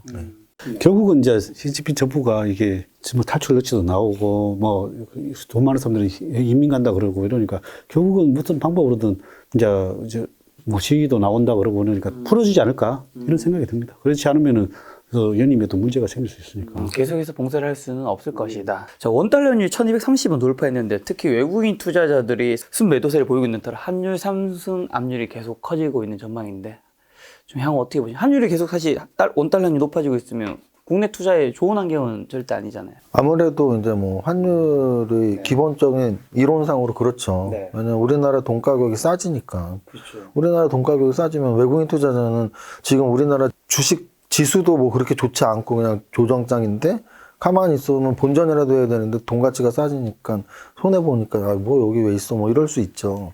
근데 이제 환율이 그러면 얼마까지 올라갈 수 있냐의 문제인데 저는 어느 정도 찼다고 봐요. 왜냐면 이게 적정 환율이라는 거를 벗어났던 기간이 길지가 않습니다. 근데 특히나 이제 환율과 직결되는 거는 사실 금리거든요. 왜냐면 환율이라는 건 각 나라의 돈의 비율인데 그러면 돈의 가격은 결국 금리거든요. 그런데 몇 년 전 그 제로금리 시기나 아니면 미국의 금리 인상 시기에 이렇게 좀 우리나라랑 엇박자가 날 때는 환율이 좀 적정 환율에서 벗어나 있을 때가 있었는데 지금 저는 그래도 한국은행에서 금리를 선제적으로 이렇게 또 올리기도 하고 해서 미국의 금리 인상의 그 수준에 충분히 맞춰 나가고 있다고 보기 때문에 뭐 우리나라의 돈 가치가 계속 떨어져서 환율이 막 1,300원까지 올라가고 이럴 확률보다는 다시 적정 범위로 들어올 확률이 더 높다고 봅니다. 그래서 크게 걱정할 부분은 아니라고 생각을 합니다. 대표님은요? 지금 환율이 이게 1,200원대가 넘어간 게 몇 번 없어요. 2007년도 한 번 있고 2015년도인가 한 번 있고 2007년도에 뭐 1,270원 뭐 하여튼 뭐 1,250원 이게 최고 고점이에요. 근데 지금 1,230원이니까 그때보다 뭐 지금이 더 위기인가 이렇게 생각해 보면 그렇지도 않은 것 같아요. 그러면은 이 환율이 어쨌든 우리나라 수출지에서는 호재고 그리고 또 대신 또 수입하는 데는 지금 원자재 값이 많이 올랐잖아요. 수입하는 데는 악재죠. 참 비싸게 사가지고 와야 되니까. 그래서 일단 수출주들한테는 우리가 수출을 많이 하니까 우리 이익에는 긍정적인 거죠. 그렇다 보면 이익이 많이 나다 보면 그 뭐 예를 들면 삼성전자가 이번에도 1분기에 실적이 많이 난 게 환율 때문일 수도 있다. 이익이 많이 난 게 그 얘기도 있었잖아요. 그러면 결국은 2분기, 3분기, 4분기 뭐 가도 환율을 타면 실적은 더 잘 나올 거잖아요.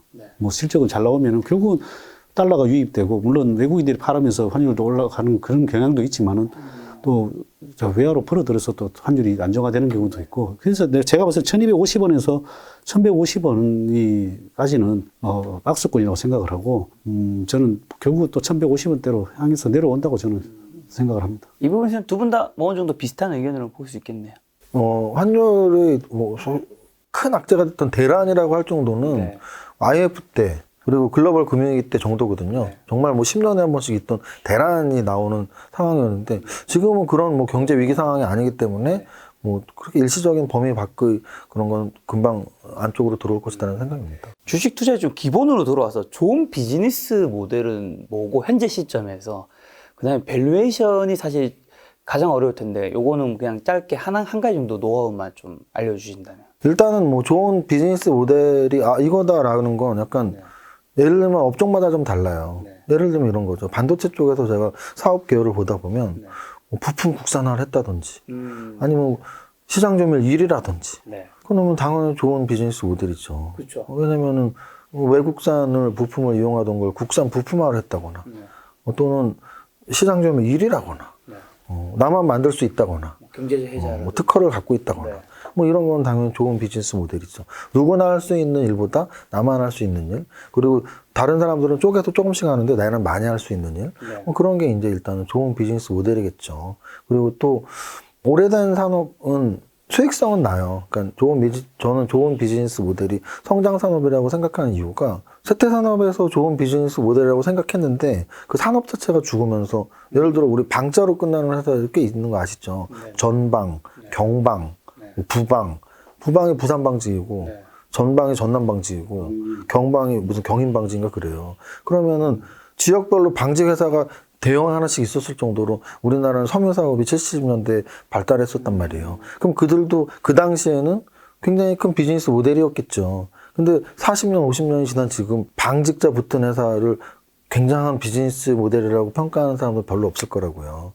그런 거랑 똑같이 지금 당장 수익만 난다고 해서 저는 좋은 비즈니스 모델이라고 할 수는 없고 지금 수익도 나지만 그 산업 자체가 성장하고 있느냐까지 봐서 성장하는 산업에서 독보적인 기술력을 갖고 있는 회사가 제가 생각하는 좋은 비즈니스 모델이라고 생각하고요. 밸류에이션 평가할 때 우리는 보통 이제 퍼로 보고 그걸 이제 뭐 멀티플로 생각을 하잖아요. 몇 배를 곱할 것이냐 이익에서. 그러면은 이건 역시 산업마다 다른 거죠.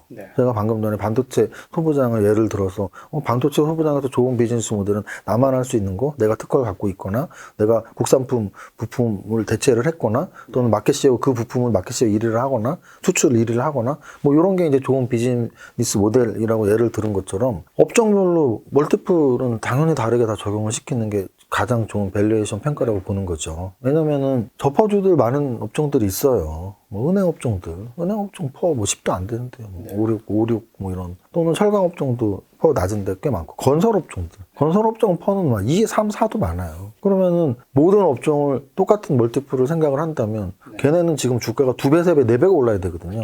그래서 산업을 안 보고 정말 퍼만 보고 멀티플만 보는 산업의 특성을 이해 못하는 분들은 그래서 그런 종목 좋아하는 거예요. 저퍼주만 좋아하고 퍼가 막 5도 안 되는 종목 좋아하고. 근데 이제 산업과 같이 생각을 한다면 당연히 성장 산업의 퍼는 높을 수밖에 없어요. 고퍼일 거예요. 멀티플을 높게 적용해야죠. 그래서 산업이 얼마나 성장하는 산업이냐를 파악을 하고 거기에서 우리가 밸류에이션 측정을 해야지 산업을 보지 않고 기업의 재무제표만으로 밸류에이션을 보는 건 참 어불성설이다. 그렇게 할 수는 없다. 개별 기업의 퍼뿐만 아니라 업종별표의 평균 그런 건 당연히 확인해야 되는 거고. 그렇죠. 그래서 업종별 퍼는 우리 이제 감으로 알 수 있어요. 예를 들어 반도체 같은 경우는 사실은 10에서 15 이런 거 굉장히 많아요. 뭐 굳이 반도체 쪽에서 막 30, 50을 살 필요는 없습니다. 예를 들어서 아까 말씀드렸던 메타버스랄지 뭐 로봇이랄지 이런 데에는 적자 기업도 많고요. 흑자가 난다 하더라도 퍼가 막 50, 100인 애들도 있어요. 이런 쪽은 오히려 좀 기술력을 좀 봐줘야 되고 한도로 은행 업종이나 건설 업종을 사는데 퍼가 막 10, 20 이런 걸 살 필요는 전혀 없죠. 퍼가 3, 4도 있으니까. 여기까지 하겠습니다. 저기서 갑자기 끊었어야 되는 건가 내가? 숨겨놨죠. 그러니까 내가 끊었어야 되나? 서로 눈이 마주쳐가지고 빵 터져가지고 그러니까 나 마무리까지 졌어. 약간 이런 상황이었어. 그래서 내가 좀 말을 그만하라는 얘기인가? 막 이러면서도 일단 마무리는 졌어. 네네. 자, 대표님은요? 좋은 비즈니스 모델은 진짜 혜자가 있는 기업이죠. 그렇게 뭐 독점적인 남들이 따라할 수 없는 그런 기업이 정말로 좋은 비즈니스 모델이라고 생각을 하고 저는 이제 사업에서 일단 호떡집이라고 표현할게요. 호떡집은 아무나 할 수 있잖아요. 호떡집은 시장 통해서 호떡집이 잘 돼요. 호떡집이 잘 되면 바로 옆에 한 집이 또 생겨. 또 옆에 하나 생겨. 중국 사람들은 딱 3집이 생기면 이 호떡집 팔고 나와요. 호떡집 팔고 나와요. 그래서 그만큼 누구나 따라갈 수 왜 있는. 팔고 나와요? 그만큼 이제 또 경쟁이 심해져서 딱 두 집 생기면 세 집 생기는 순간 팔고 나와야 돼. 그럼 또 딴 그 사이에 또 팔고 딴걸 나와요. 하고. 딴 거라고. 이게 비즈니스 모델이 중요한 게 우리나라는 특히 뭐 잘 된다 그러면 금방 따라해요. 머리가 좋아가지고. 금방 따라하고 뭐 한 개가 아니라 되는 사업주는 뭐 바로 뭐 옆에 뭐 커피숍 통닭집 알죠? 바로 옆에 뭐 심지어 따라하는데 윤리도 없더라고요. 그냥 다 똑같이. 다 똑같이. 그러고 또 왜 똑같은 걸 똑같이 그다음에 뭐 하냐면 가격 경쟁. 바로 들어오자마자 이제 나는 이 사람 잡기 위해서 가격 경쟁을 막 한단 말이에요. 그래서 혜자가 없는 기업은 투자하면 정말 힘들어요. 맨날 그래서 싹 생겨가지고 잘 되잖아요. 그러면 바로 우후죽순 생기기 때문에 혜자가 있는 기업을 투자를 해야 된다. 그리고 그게 제일 중요한 게 또 혜자가 있어도 그 밸류에이션이 중요하잖아요. 그 밸류에이션이 이제 높냐 안 낮냐. 높냐 안 낮냐. 근데 이게 아까 이재문 사장님 말씀하셨듯이 이 밸류에이션이 다 산업마다 다 틀리고 뭐 다 틀리단 말이에요. 근데 제가 이제 오랜 경험을 해보다 보니까 그 밸류에이션은 결국은 내가 평가하는 게 시장이 평가하는 거잖아요. 그 시장이 평가하는 거기 때문에 근데 우리가 살 수 있는 거는 정답은 없더라고. 정답은 없는 게 결국은 그 밸류에이션을 싸게 사야 되는데 결국은 내가 경험해 본 결과로는 폭락할 때 사는 거 말고는 우리가 어떤 회사든지 내가 정해놓고 폭락할 때 사면 다 돈 벌더라는 거죠. 그래서 그 밸류에이션이 이렇게 회사가 얼마가 중요한 게 아니라 시장이 폭락했을 때 내가 좋아하는 업종, 좋아하는 섹터, 산업이 다 돈 벌 수 있다는 거예요. 혜자가 있는 기업을 특히 혜자가 있는 기업을 사면 더 좋은 거죠. 그때 살려면 내가 관심 있는 종목들이 미리 좀 있어야 되겠네. 그렇죠. 그래서 일단은 저는 무조건 폭락할 때 살아. 폭락할 때 사는 게 돈 버는. 큰 돈 버는 거는 인생에서 돈 벌 수 있는 방법 기회는 몇 번 없다. 그래서 폭락할 때 들어가고 또 시장에서 특히 조정 묵줄 때 사야 된다. 최근에 결국 실적에 주가는 수렴한다고 보통 이런 가치 투자 쪽에서 얘기를 굉장히 많이 하잖아요. 실적이 좋아 보이는 기업이나 섹터는 좀 어디 쪽에서 요즘 좀 많이 그냥 보이고 계세요? 전기차 2차 섹터, 그게 뭐 전장 부품 쪽. 전장 부품 쪽인데 저는 앞으로 진짜 좋게 보는 게 애플카. 애플 그 지금 보면은 다 신고가를 하고 있는 종목들이 보면 뭐 예를 들면 LG노텍. LG노텍 있어요. 그다음에 뭐 최근에 뭐 자화전자 뭐 이쪽 이런 것들이 다 보면 뭐 신고가를 하고 있단 말이에요. 그게 뭐냐 무슨 말이냐면 애플카는 벌써 시작이 됐다는 거예요. 그러면은 시작이 됐다는 거는 지금 다 시시하고 있을 뿐이지. 시시하고 뿐이지. 그거는 이미 진행되고 있다는 거죠. 그러면 이제 어느 회사가 수혜를 보고 그러면 거기에 대해서 이익이 날 수 있는 이익이 지금도 현재도 많이 나는데 그럼 이익이 더 배가 되겠죠. 지금 애플에도 납품을 하고 있는데 갑자기 애플카가 들어왔어. 그러면 애플카에 대한 애플 폰만 아니라 카에도 들어가는 부분들이 있을 거란 말이에요. 그러면 거기에 대해서 정설하고 있는 업체들이 시시하고 정설하고 있는 업체들이 꽤 있단 말이에요. 그런 것들은 이제 이익이 더 늘어나겠죠. 그런 기업들은 좋지 않나 생각을 합니다. 카피 멋있었습니다. 엘프카는 벌써 시작됐다. 그리고 더 멋있었던 건 되게 소곤소곤대면서 지금 방송 다 나가고 있는데 우리한테 야 이거 너만 알아야 되면 야 애플카 지금 카메라 내내 돌고 있습니다. 엄청 소곤대고 야 귀 쫑긋했잖아. 비밀 얘기하나? 막 이러면서. 네. 일단 뭐 실적으로만 얘기한다면 그러니까 성장성보다도 실적으로만 얘기한다면 금융업 쪽 실적이 사실 작년도 되게 좋았었고 뭐 올해도 좋아질 여지가 있죠. 금리 인상 시기의 실적은 금융주가 좋으니까. 그래서 주가도 제일 잘 버티고 있는 거고. 이미 선반영이 됐냐 안 됐냐의 문제지. 어쨌든 실적은 금융주는 확실히 좋고 올해도 좋을 확률이 높고요. 또는 이제 인플레이션 관련주들 아까 말씀하셨던 정유주랄지 또는 철강주랄지 원자재 관련주들 고려아연 이런 것들도 신고가거든요. 그래서 지금 최근 신고가 치는 애들은 다 이유가 있는 애들이에요. 대형주 중에서 신고가 치는 애들 중에 LG노텍, 애플카 관련 또는 원자재 관련 고려아연 뭐 이런 식으로 뭔가 있는 애들이 좀 움직임이 나오는 게 맞는 것 같고 그리고 이제 신고가는 아니지만 그래도 반도체랑 자동차는 계속 좀 봐주는 게 맞아요. 그래서 현대차, 기아, 삼성전자, SK하이닉스는 주가가 찌그러져 있어요. 대형주니까. 대형주가 못 가는 장세기 때문이고 오히려 반도체 쪽에서도 막 신고가 뚫는 애들이 있어요. 해성DS 이런 애들은 좀 신고가를 계속 뚫고 가요. 그래서 반도체 쪽에서도 비메모리나 또는 차량용 메모리나 뭐 이런 거 관련된 애들은 되게 좋다고 보시면 되고 자동차도 마찬가지죠. 현대차, 기아는 좀 움직임이 덜하지만 그 자동차 관련주 중에서도 좀 약간 자율주행 관련, 뭐 애플카 관련 이런 애들을 여러분들이 잘 찾아보신다면 중소형주에서 좀 뭐 흑소고기 진주. 근데 막 1,000억 미만 500억 이런 거 찾으라는 얘기가 아니라 적어도 막 2,000억에서 5,000억 요 사이만 잘만 잡아도 흑소고기 진주가 될 수 있으니까 뭐 자동차 산업 또는 반도체 산업 뭐 이런 데서도 좋은 종목을 찾을 수 있을 겁니다. 네, 시청 질문 몇 가지 더 드리면 아이디 창아 아빠님께서 NC소프트 게임 관련주, LG생활건강 화장품 관련주 위드 코로나 시 어떻게 생각하시나요? 라고 하셨는데 화장품 관련주는 아까 전에 답변을 좀 주셨으니까 NC소프트랑 뭐 크래프트 이런 게임 관련주 위드 코로나 시 어떻게 생각하시는지 이번엔 대표님부터. 아까도 제가 한 것 같은데. 어쨌든 하겠습니다. 게임주는 리오프닝하고는 좀 어떻게 반대로 개념이죠. 어쨌든 게임은 안 좋을 수 있는데 주가가 또 많이 빠진 것도 있고 그렇게 게임은 결국은 이제 그것도 꿈을 먹고 사는 거거든요. 실적이 반영이 되는 게 중요한 게 아니라 또 다음 신작, 새로운 신작들이 뭐가 나오고 또 그게 성공하느냐 안 하느냐가 여부고 그래서 어쨌든 리오프닝이 되는 거는 게임주에게는 악재인 것 같고 그런데 최근에 조정받은 게임주들이 꽤 있는 것 같아요. 꽤 있는데 그 중에서 또 뭐 신작이 괜찮거나 이런 종목들은 편입해도 되지 않나 생각을 합니다. 게임주 쪽은 말씀하신 것처럼 코로나 끝나는 리오프닝하고는 관계가 없죠.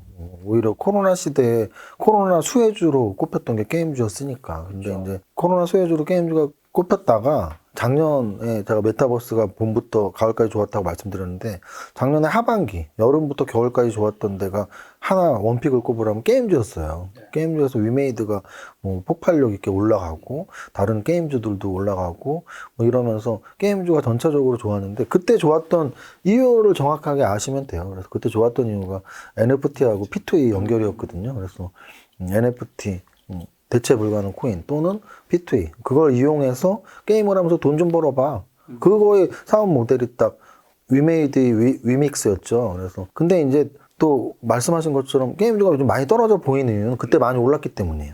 지금 장은 안 좋은데 작년 7월부터 장은 흐물흐물해서 우리가 알고 있는 진짜 최고의 종목인 삼성전자도 기 한 번 못 피고 9만 전자, 8만 전자, 7만 전자, 6만 전자까지 내려와 있는데 게임주가 뭐라고 뭐 이런 표현 웃기지만 게임주가 뭐라고 작년 가을 겨울에 주가가 웬만한 건 2배, 많이 오른 건 막 3배, 4배가 올랐단 말이죠. 그러니까 이제 이거 너무 고평가 아닌가 하고 지금 조정을 좀 많이 받았고요. 그럼 결국은 다시 또 가려는 원동력은 아까 말씀하신 신작에 대한 기대감은 원래 게임주는 그게 기본이고 뭐 마치 제약바이오에서 신약 개발에 성공해야지 주가가 오르듯이 게임주는 신작에 성공해야 주가가 오르는 건 원래 우리가 체크를 해야 될 부분이고 거기에 플러스로 그 회사가 어떤 IR을 통해서 NFT나 P2E에 대한 비전을 말했냐 안 말했냐도 저는 좀 중요하다고 봐요. 왜냐면 이 투자자들의 학습 효과라는 게 있거든요. 이미 투자자들은 야, 게임주는 뭔가 새로운 게임 나올 때 P2E나 NFT가 엮여 있어야 되라는 기대감이 있거든요. 그것도 좀 체크 포인트라고 봅니다. 자, 다음 시청 질문 아이디 현숙 김님께서 제 포트폴리오에 문제가 많다고 느끼는데 물려있는 것이 많다면 싹 다 매도하고 다시 시작하는 것을 추천하시나요? 아님 수술처럼 날마다 한 종목씩 매도하여 단순화시키고 나서 공부하는 주식으로 천천히 포트폴리오를 조정해 나가는 게 좋을까요? 거의 수술 수준이라 대략 난감하여 고군분투 중입니다. 아마 뭐 수술 수준이란 건 이제 계좌에 마이너스 난 것들이 굉장히 또 많이 있다라는 것 같은데 어떻게 보세요, 세무사님은? 일단 포트폴리오 운영의 중요성을 그래도 일단 깨우치신 게 다행이다. 뭐 종목 하나하나만 궁금해하고 포트폴리오 자체를 궁금해하지 않는 분들도 많은데 일단 포트폴리오의 문제를 깨달았는데 그 해결 방안으로 한 번에 다 팔 것이냐 아니면 하나씩 팔 것이냐인데 근데 여기서 저는 제가 경험이 있는 게 제가 작년 11월에 집을 살 때 돈이 없으니까 주식 있는 거 다 팔고 집을 샀는데 정말 다 팔았거든요. 다시 살려고 하니까 되게 신중해지더라고요. 옛날에 이제 계좌가 이렇게 많이 모여있을 때는 뭘 살 때도 이미 좀 계좌가 이미 약간 너무 복잡해졌으니까 뭘 넣어도 이미 나는 ETF야 라고 생각했는데 한번 리셋하니까 원래 그런 게 할 일이 잘 없는데 좀 나쁘진 않았던 것 같아요. 개인적인 주린이 입장에서는. 맞습니다. 어찌 보면 뭐 김 작가님 사실 주린이는 좀 넘어섰죠. 아니 서당계 3년이 풍어를 읊는데 김 작가님 3년이면 지금 주린이가 아니고 한 슈개미 정도 돼. 슈퍼개미에서 슈개미 정도 된다고. 왜냐면은 슈퍼개미님들하고 가장 많은 인터뷰를 한 게 우리나라에서 김 작가님이기 때문에 풍어를 읊을 정도 수준인 거고. 근데 이제 그 질문하신 분이 만약에 정말 초보자면 다 파는 게 더 옳아요. 왜냐면은 내가 갖고 있는 것 중에서 뭐를 팔고 뭐를 껴야 될지를 모르면 그거는 정말 차악이 될 수도 있거든요. 그래서 이게 차선으로 선택하기에는 지금 더군다나 주린이라면 사실 제가 강의할 때 이런 말씀 많이 드리는데 주린이 분들은 돈을 빼셔야 돼요. 왜냐면 한 5년 있다가 100% 후회하거든요. 뭐라고 후회하냐면 내가 주식 처음 했을 때 한 5장 넣었었잖아. 그때 실력 하나도 없을 때 5억 넣었는데 지금은 5천만 원 남았는데 실력은 좋아 뭐 이러거든요. 대부분이 그래요. 그래서 이게 실력하고 내 계좌 잔액이 똑같이 늘어나야 되는데 대부분의 주린이 분들은 주린이일 때 돈을 많이 넣어놓고 실력은 올라가는데 돈은 계속 줄어들거든요. 그래서 어느 순간 느끼거든요. 내 시드머니를 너무 쉽게 날렸구나. 그래서 적어도 질문하신 분이 좀 너무 초보자라면 다 팔고 천천히 시작해도 나쁘지 않다고 봐요. 근데 이제 그 정도는 아니라면 제가 포트폴리오 수정하는 방법 몇 개를 말씀드릴 테니까 그대로 하시면 돼요. 뭐냐면 일단은 종목이 많이 있을 거예요. 막 20개 있다고 가정하면 그 중에 투자 비중이 1% 막 이런 거 있어요. 무슨 뜻이냐면 20개를 갖고 있으면 하나당 내 계좌 투자 비중이 5%여야 돼요. 5%. 근데 투자 비중이 이렇게 일정하신 분이 별로 없어요. 20개를 갖고 있는데 하나는 막 50%, 하나는 10%, 하나는 1%. 막 1억 하시면서 뭐 50만 원 사놓은 게 몇 개 있어 보면. 그래서 투자 비중이 너무 낮은 건 오늘 다 팔아라. 투자 비중이 낮은 건 오늘 다 파나 안 파나 내 계좌에 별 영향을 미치지 않거든요. 그래서 투자 비중이 낮은 건 즉시 내일 다 팔아라. 이제 투자 비중이 높은 것만 남겠죠. 높은 것들을 이제 분석을 해서 교체를 하면 되는데 교체 방법은 아까 제가 팁은 한번 드렸는데 너무 업종이 막 겹쳐져 있는 것들이 있어요. 예를 들어 삼성전자랑 SK하이닉스 두 개를 다 갖고 있다면 둘 중에 하나 어느 걸 갖고 있을까 해서 갖고 있는 건 갖고 있고 아닌 건 파시고 이 두 가지만 지켜도 갖고 있는 것 중에 절반은 아마 매도가 될 것이고요. 그러면 현금 비중도 절반은 생기겠죠. 그런 매도 과정을 거친 이후에 뭐 좀 내 포트폴리오에 비어 있는 거. 아까 제가 또 그 사례 드렸잖아요. 내 포트폴리오 이렇게 봤더니 자동차가 없네? 그럼 자동차 하나 현금 보유된 걸 사시면 되죠. 그래서 적어도 뭐 초보자면 한 번에 다 팔아도 되지만 초보자 정도는 넘어섰다면 비중 너무 낮은 거 빨리 팔고 투자 비중 높은 것 중에 업종 겹쳐지는 거 팔고 그리고 내 업종 안 갖고 있는 거 신규 매수하고 이 정도로 조정하는 법이 가장 합리적인 조정이라고 생각합니다. 이 질문을 여러 번 받을 때마다 이런 얘기를 해요. 그 종목에 대해서 내가 알고 있나?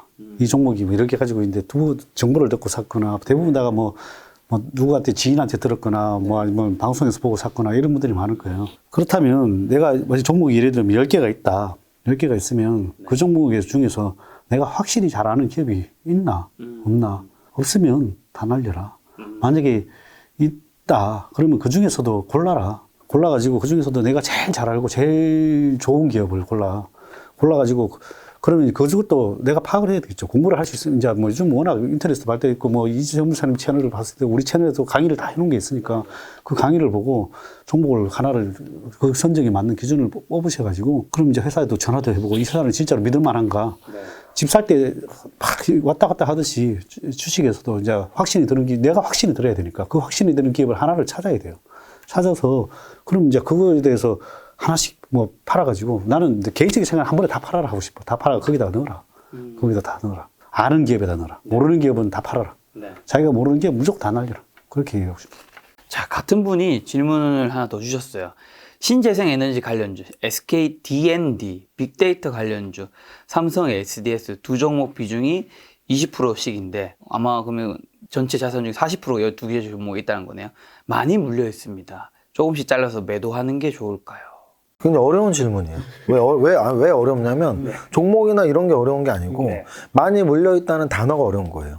왜냐면은 사실은 많이 물려있는데 거기다 대고 뭐 그런 걸 사셨어요. 다 팠어요. 이러면은 못돼 보이는 얼굴이 더 못되게 보이는 거고 그렇다고 해서 반대로 착해 보이고 싶어서 아유 좋은 종목 갖고 있으시네요. 좀만 버티면 됩니다. 근데 이건 희망 고문이 될 수도 있거든요. 그래서 굉장히 어려운 질문이 주식 상담 중에 제일 어려운 질문이 그냥 이 종목 어때요는 제가 객관적으로 말하면 되는데 물려있는데요에서 벌써 이제 객관적이지 못할 수가 있어요.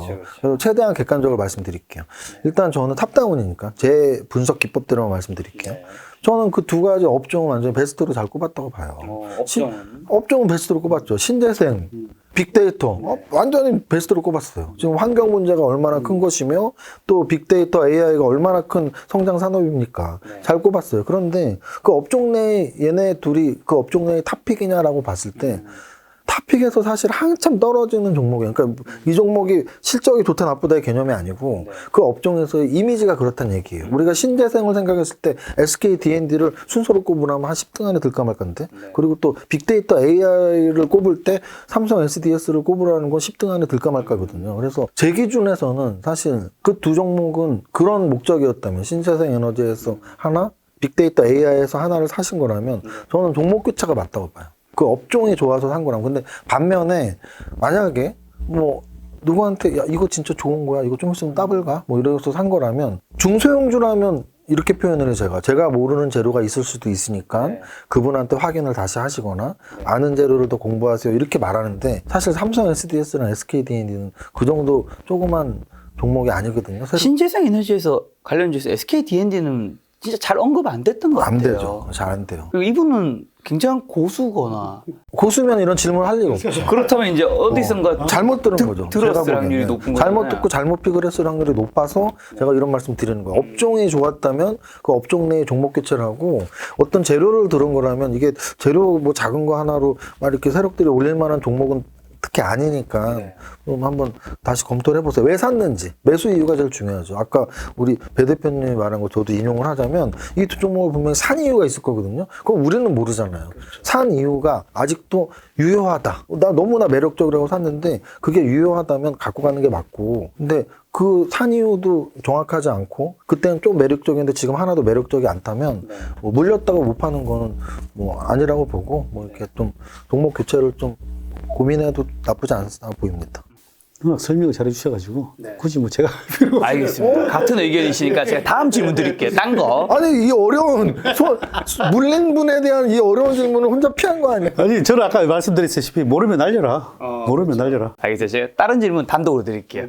아이디 모두 함께님이 효성 TNC 47만 5천 원에 50%, 효성 첨단 소재랑 효성 같이 사서 익절했는데 추가 매수하다 보니 50%좀 덜어내야 할까요? 기다려야 할까요? 라는 멘트를 주셨습니다. 효성 TNC가 스판덱스, 그 효성 첨단 소재가 아라미드 섬유 이쪽이거든요. 섬유 쪽, 둘 다 섬유 쪽인데 둘 다 회사는 너무 좋더라고요.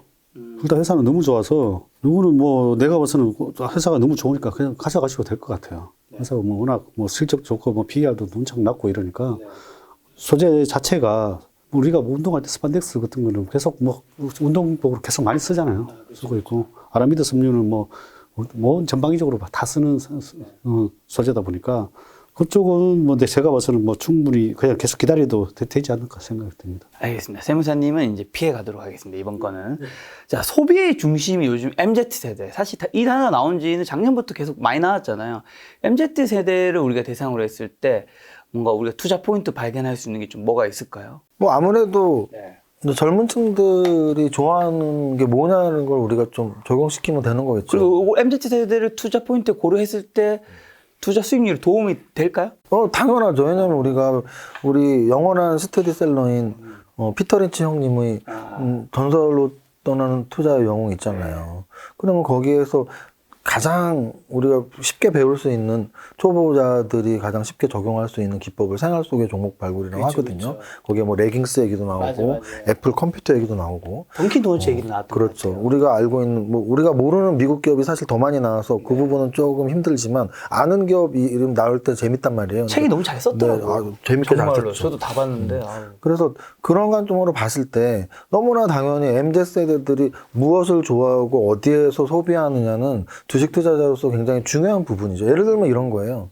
아마도 뭐 저는 나이도 있지만 주식을 오래 해서 이런 소비 패턴을 공부도 하고 시가총액을 연구를 하니까 엔터주와 게임주에 대해서 저는 굉장히 산업이 커졌구나 생각하지만 만약에 이런 젊은 층의 그런 소비 패턴을 모른다면 하이브 12조? 나이 60대 이상인 분 중에 어린 세대를 이해 못하고 산업의 변화를 이해 못한다면 하이브 12조는 죽었다 깨나도 이해가 안 가요.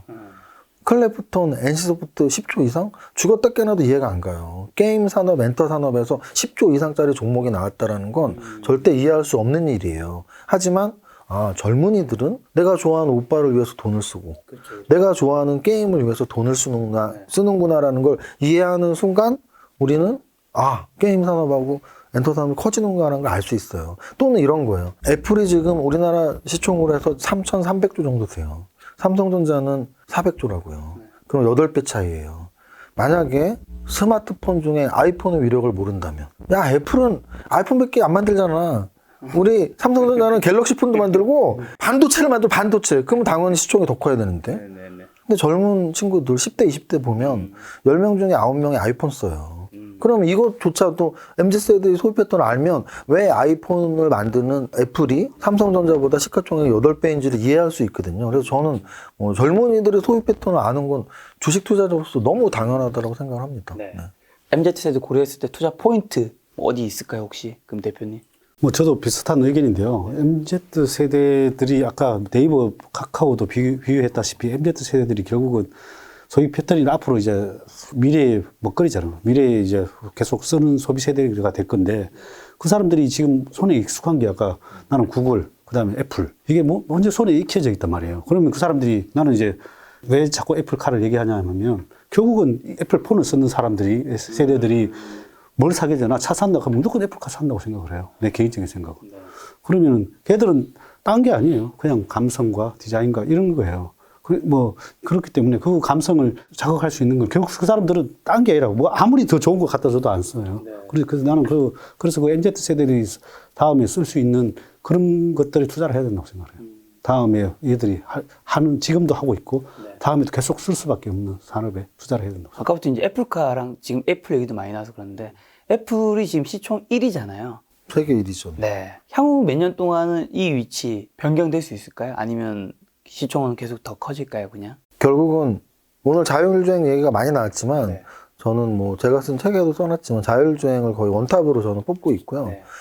그러면 애플이 시총 1위를 계속 유지하느냐 못하느냐는 자율주행에서의 애플의 위치라고 봐요. 그래서 아직 시작도 안 한 거니까. 뭐 만약에 뭐 테슬라나 뭐 아마존이나 아니면 기타 다른 어떤 회사가 튀어나와서 자율주행, 지금 전기차의 테슬라 수준으로 그 시장을 잡아먹는다면 저는 그 기업이 1등이 될 거라고 확신합니다. 왜냐면은 애플이 1등 되기 전에 원래 MS가 1등이었거든요. 우리 운영체계, PC 운영체계를 세계적으로 잡았던 MS가 1등이었단 말이에요. 네.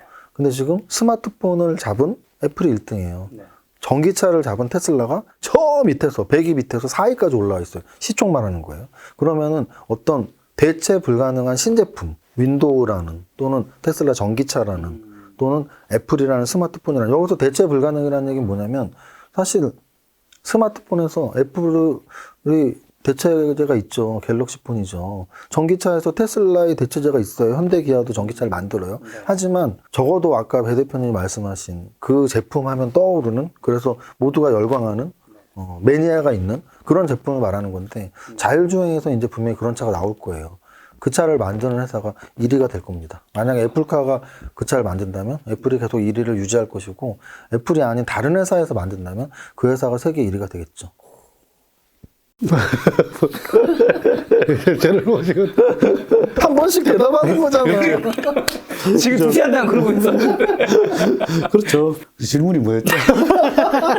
아니 내가 말하는 거 좋은 거 아니야? 아니 옆에 사람이 말할 때 들어야지. 좋은 거 아니었어? 저랬어. 애플카. 다시 질문 드리겠습니다. 애플의 시가총액 1위 자리는 당분간 그다음에 유지될 것인지, 향후에도 시총은 더 커질 것인지. 지금 당장에는 유지되겠죠. 근데 그 기업이라는 거는 언제 어느새 또 새로운 게 뭔가 발견이 되고 또 새로운 게 나오기 때문에 그런 거는 무식간에 또 역전될 수 있다고 생각을 해요. 그래서 그거는 뭐 예측 불허다. 저는 그렇게 말. 알겠습니다. 마지막 2개 질문 드리려고 하는데, 양극화 문제가 국가 간도 심해지고 있고, 뭐 지역, 뭐 개인 간도 뭐 다 세대별로도 굉장히 심해지고 있잖아요. 부자가 더 많은 돈을 버는 건 뭐 상관없지만 반대쪽에 있는 분들이 더 가난해지는 거는 최대한 이분들은 그러고 싶지 않으실 거고, 당연히 이분들이 더 많은 돈을 벌어야 되는 거잖아요. 중산층이 점차 늘어나야지 좀 더 행복한 나라가 될 수 있는 건데, 어떻게 하면 양극화에서 좀 안 밀려날 수 있을까요? 누굴 봤는지 몰랐어. 둘을 한 번씩 봐갖고 한 명을 봐야지 대답을 하는데. 양극화가 지금 원래 자본주의 사회에서 양극화가 정말 해소가 어려운 거죠. 거의 뭐 오히려 가면 갈수록 계속 벌어지는데, 결국은 또 그거로 양극화가 해소되는 거는 전쟁이 나거나 아니면은 뭐 위기가 발생이 되거나 이럴 때 이제 변화가 좀 생길 수 있는데, 그래서 이 양극화는 자본주의 사회에서는 그거는 어쩔 수 없다. 어쩔 수 없는 필요악 같은 건가요? 저는 뭐 그렇게 보여지고, 그렇게 돼야 또, 왜냐하면은 자본주의 사회에서는 또 그걸 되기 위해서 더 열심히 노력하고 하고, 악순환인 것 같아요, 자본주의 사회에서는. 근데 요즘에는 위기가 오면 그 양극화가 부자분들은 그 위기 때 더 부자가 되셔서 그냥 위기 때 물론 밑에서 위로 치고 올라온 분이 있긴 한데 이건 정말 소수인 것 같고 부자분들은 확 또 부자가 돼버리신다는 느낌이 좀 지울 수가 없어요, 저는. 그렇죠. 자본주의 사회에서는 뭐 어쩔 수 없죠. 근데 이제 대신 또 거기서도 크게 나오는 새싹들은 있을 수 있죠. 이제 그런 차이는 있는 것 같고, 그런 뭐 양극화는 어쩔 수 없는 거. 그 다음에 이제 또 그렇게 가다 보면 결국은 또 금리 인상하고 뭐 하고 하면 한 번씩 또 이렇게 폭락하는 시기가 와요. 또 내려오는 분들도 계시니까 그때 또 한번 일어서는 수밖에 없죠. 그래서 지금부터 열심히 공부해가지고 그런 때를 대비해서 우리가 이렇게 물을 이렇게 틀었을 때 소주잔에서 받으면 물이 계속 넘치잖아요. 그런데 양동이를 만들어 놓으면 틀어놔도 콱콱 많이 받을 수 있거든요. 그럴 때 받기 위해서 열심히 공부하고 또 기회를 노려야 되는 거죠. 근데 그 기회는 제가 봐서는 또 몇 년 안에 또 올 수 있다고 생각을 해요. 그 기회를 위해서 열심히 또 공부하고 있으면 공부하고 자금을 또 만들어 놓고 있으면 그런 기회는 또 올 수 있다고 생각합니다. 물 양동 얘기하셔가지고 화장실 아까 누가 혹시 갔다 오셨나요? 아, 세무사님 갔다 오셨죠. 화장실에서 아까부터 2시간째 지금 물 소리가 들리고 있어. 그래요? 세면대에서 지금 물이 계속 졸졸 내려오고 수도 요금 꽤 나오겠습니다, 이번에. 제가 지금 촬영 때문에 가보지도 못하고 여기서 끊으시죠. 우리 집 화장실에 지금 그 물 범람하는 게 아닌가. 네, 손 씻고, 변명 같지만, 만약에 물소리가 난다면, 여기 수도꼭지가, 좀 건전하지 않아. 이게 튼튼하지 않아. 내 말은, 이게 가운데 딱 있어야지 물이 안 나오고, 조금만 비틀어져도 나오는데, 내가 처음에 이렇게 이쪽으로 해서 나온 다음에, 이렇게 했는데, 여기서 또 더 많이 나와. 그래갖고, 제 잘못입니다. 가운데로 맞춘다고 했는데, 네, 제 잘못이에요. 수도꼭지 내가 바꿔줘? 자, 양극화 좀 어떻게 하면 안 밀려날 수 있을까요? 일단은, 자본주의에 대해서 이해를 명확하게 해야 돼요. 그렇죠. 근데 우리가 자본주의에 대한 공부 뭐 이러면 우리 예전 요즘은 그렇지 않지만 예전에는 막 저랬잖아요. 운동권 학생들이나 보는 금서들, 자본주의, 공산주의 그랬는데 어찌됐든 자본주의 사회를 살아가는 우리로서는 자본주의가 뭔지 명확하게 그 개념과 원리와 왜 이런 게 탄생했는지 앞으로 자본주의 폐해는 뭔지 이런 걸 좀 공부를 해야 될 것 같고요. 제가 고전을 하나 추천드리자면 EBS에서 자본주의라는 영상 6부작이 있어요. 알아. 그거는 좀 재테크를 좀 하거나 좀 경제에 관심이 있는 분들은 한 번씩은 다 보신 거고, 이렇게 좀 초보 재테크를 하는 초보 분들한테 좀 기본 개념 쌓으라고 제가 추천을 많이 해드리는데, 자본주의가 뭔지 일단 아셔라. 자본주의가 어떻게 흘러가는지. 돈이 돈을 버는 구조가 왜 생겼는지, 은행은 뭐 하는 데인지, 이런 걸 좀 아셔야 될 것 같고요. 근데 두 번째로는 자본주의에 살아가는 거라는 걸 인정을 하는 순간 돈을 벌어야 된다는 동기부여를 갖고 열심히 하셔야 되는데, 그럼 이제 자본주의가 어떤 건지 알았다면 돈을 벌어야 되는 건 인정을 한다고 가정했을 때 금융 공부를, 특히나 재테크 공부를 부동산이 됐던 주식이 됐던 나만의 무기를 부동산이나 주식으로 만들어서 돈을 버는 시스템에서 소외되면 안 된다. 그러니까 돈을 모으고 부자가 되는 방법은 내 소득을 높이고 내가 돈을 버는 재테크 시스템을 만들고 이 두 가지밖에 없거든요. 그래서 열심히 자기 소득 높이고 재테크 열심히 해서 양극화의 이쪽 끝단에 만약에 있으시다면 조금 희망을 갖고 열심히 하시면 충분히 가능하다. 제가 늘 말씀드리는 게 세계에서 금메달을 따는 사람은 한 명밖에 없어요. 그렇죠. 근데 프로 축구 또는 축구를 잘하는 사람은 굉장히 많습니다. 마찬가지로 재테크를 무슨 워렌 버핏급으로 하는 목표를 세울 필요는 없어요. 될 수도 없습니다. 세계에 한 명이니까. 근데 한 중산층 정도? 어느 정도 이상으로 목표를 세운다면 저는 열심히 하면 가능하다고 보거든요. 그러니까 모든 결과물은 노력과 기본 자질 이 두 가지 함수라고 저는 생각하는데 1등이 되려면 기본 자질이 없어서는 절대 안 돼요. 근데 적당히 상위 10%, 20%에 들어가려면 기본 재능이 없어도 노력만으로 충분히 가능하니까 자본주의가 먼저 공부하고 부자가 되도록 좀 노력 좀 많이 하셨으면 좋겠네요. 알겠습니다. 마지막 질문 시청자분들이 가장 여쭤보고 싶은 질문으로 끝내도록 하겠습니다. 지금 꾸준히 사모해야 하는 주식을 뭐 이제 종목을 언급할 수는 없으니까요. 뭐 특징이라든가 힌트만 좀 몇 가지씩만 한두 가지씩만 딱 주신다면 대표님부터. 지금 현재도 이익이 많이 나고 네. 미래에도 이익이 많이 나는 기업이면 좋겠죠. 뭐 지금 그러면 여러분들이 다 알고 계실 수도 있고 공부를 좀 하신 분들은 지금도 이익이 나는데 미래에도 계속 이익이 날 수 있어? 이런 기업이면 계속 사모으시면 되죠. 지금 뭐 주가가 이렇게 팔았다고 해서 떨어졌다고 해서 걱정할 필요가 없죠. 오히려 제가 봐서는 오히려 땡큐 할 수 있는 기회가 아닌가 그렇게 생각을 합니다. 그래서 열심히 좋은 종목을 발굴해서 지금 얘기한 종목을 지금도 이익이 나면 괜찮고 미래에도 이익이 더 날 수 있는 기업에 투자하시면 됩니다. 네.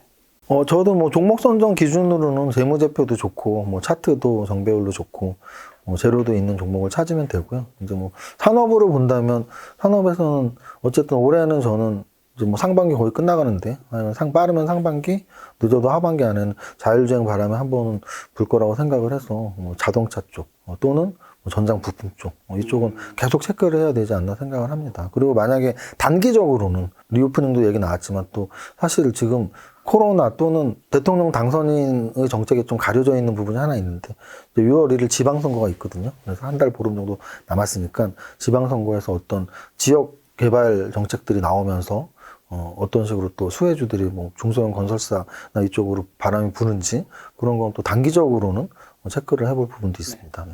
자, 저희 오랜만에 또 세 명이서 함께 방송했는데 시청자분들에게 혹시 뭐 마지막으로 하고 싶으신 말씀 있을까요, 대표님? 코로나가 이제 거의 끝나가는데요. 여러분들 하여튼 한 3년 동안 정말 고생 많으셨고, 저는 인생을 좀 이렇게 즐기면서 살자주의라, 여러분들도 오늘 아침에 제가 문자 보낸 거 있죠. 아, 네. 문자 보낸 것처럼. 명언 문자가 왔더라고요. 어쨌든 하루. 이렇게 웃어요. 그럼 어디서 봤는지. 제가 그 명언 문자를 지금 우리 영상에 올려도 되죠? 그 명언 문자만. 이거 명언 문자 받고서, 우리 배 대표 참, 성실하게 착하게 사는구나, 역시. 저 매일 받아서 매일 매일 그거 보고 나서 어떻게 답장을 해야 될까요? 저런 명언은 어디서 봤는지. 그래서 지금 하루하루에 충실하고, 하루하루를 또 어떻게 보면 스트레스 받지 말고 즐겁게 살자. 그리고 또 건강해야지 즐겁게 살 수 있는 거니까 여러분들한테 건강 잘 챙기시고, 정말 뭐 나는 내일 죽어도 여한이 없을 정도로 오늘 좀 이렇게 삶에 충실하면 좋을 것 같다 생각이 듭니다. 네.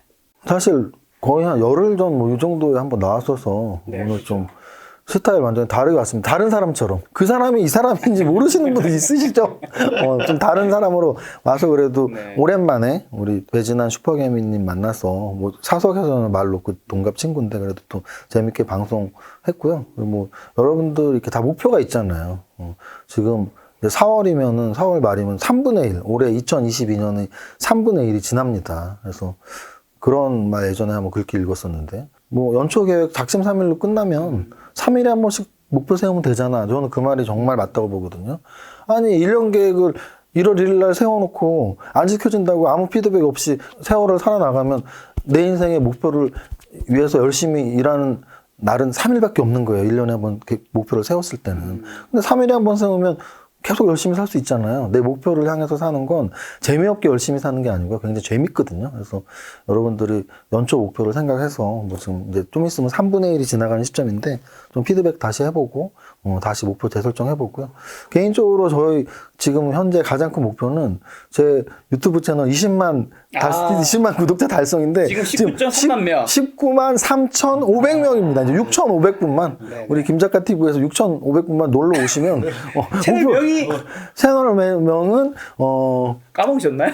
긴장해서 너무 좋은 기회라서 채널 명은 두구두구두구 슈퍼개미 이세무사 TV 운영하고 있는 유튜버입니다. 그래서 뭐 그래도 좀 그런 댓글이 많아요. 뭐 이렇게 슈퍼게임이나 전문가들 중에 좀 재밌게 한다.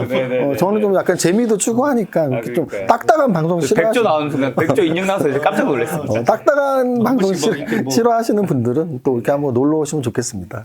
배지환 대표님도 채널 뭐 홍보 한번 하고 가셔야죠. 먼 길 오셨는데. 제 채널도 이제 25만이 이제 눈앞에.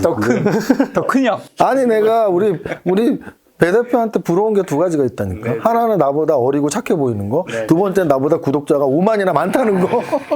얼마 안 남았습니다. 저는 뭐 1,000명 뭐 남았으니까 1,000명만 오시면 됩니다. 또 작년과 최근에 배지한 대표님 같은 경우는 요책 내셨잖아요. 투자에 잘한다는 거. 되게 재밌는 에피소드가 제가 이제 영광스럽게도 요책에 추천사를 드렸었는데 제가 추천사 여기 5명 있거든요.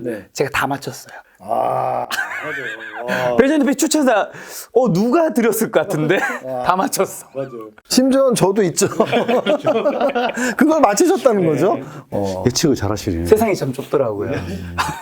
그리고 이제 세무사님이 이제 요책 내셨죠. 그리고 참 아이러니하게 두 분 다 한 명은 빨강, 한 명은 파랑. 그래서 장이 별로 안 좋았나?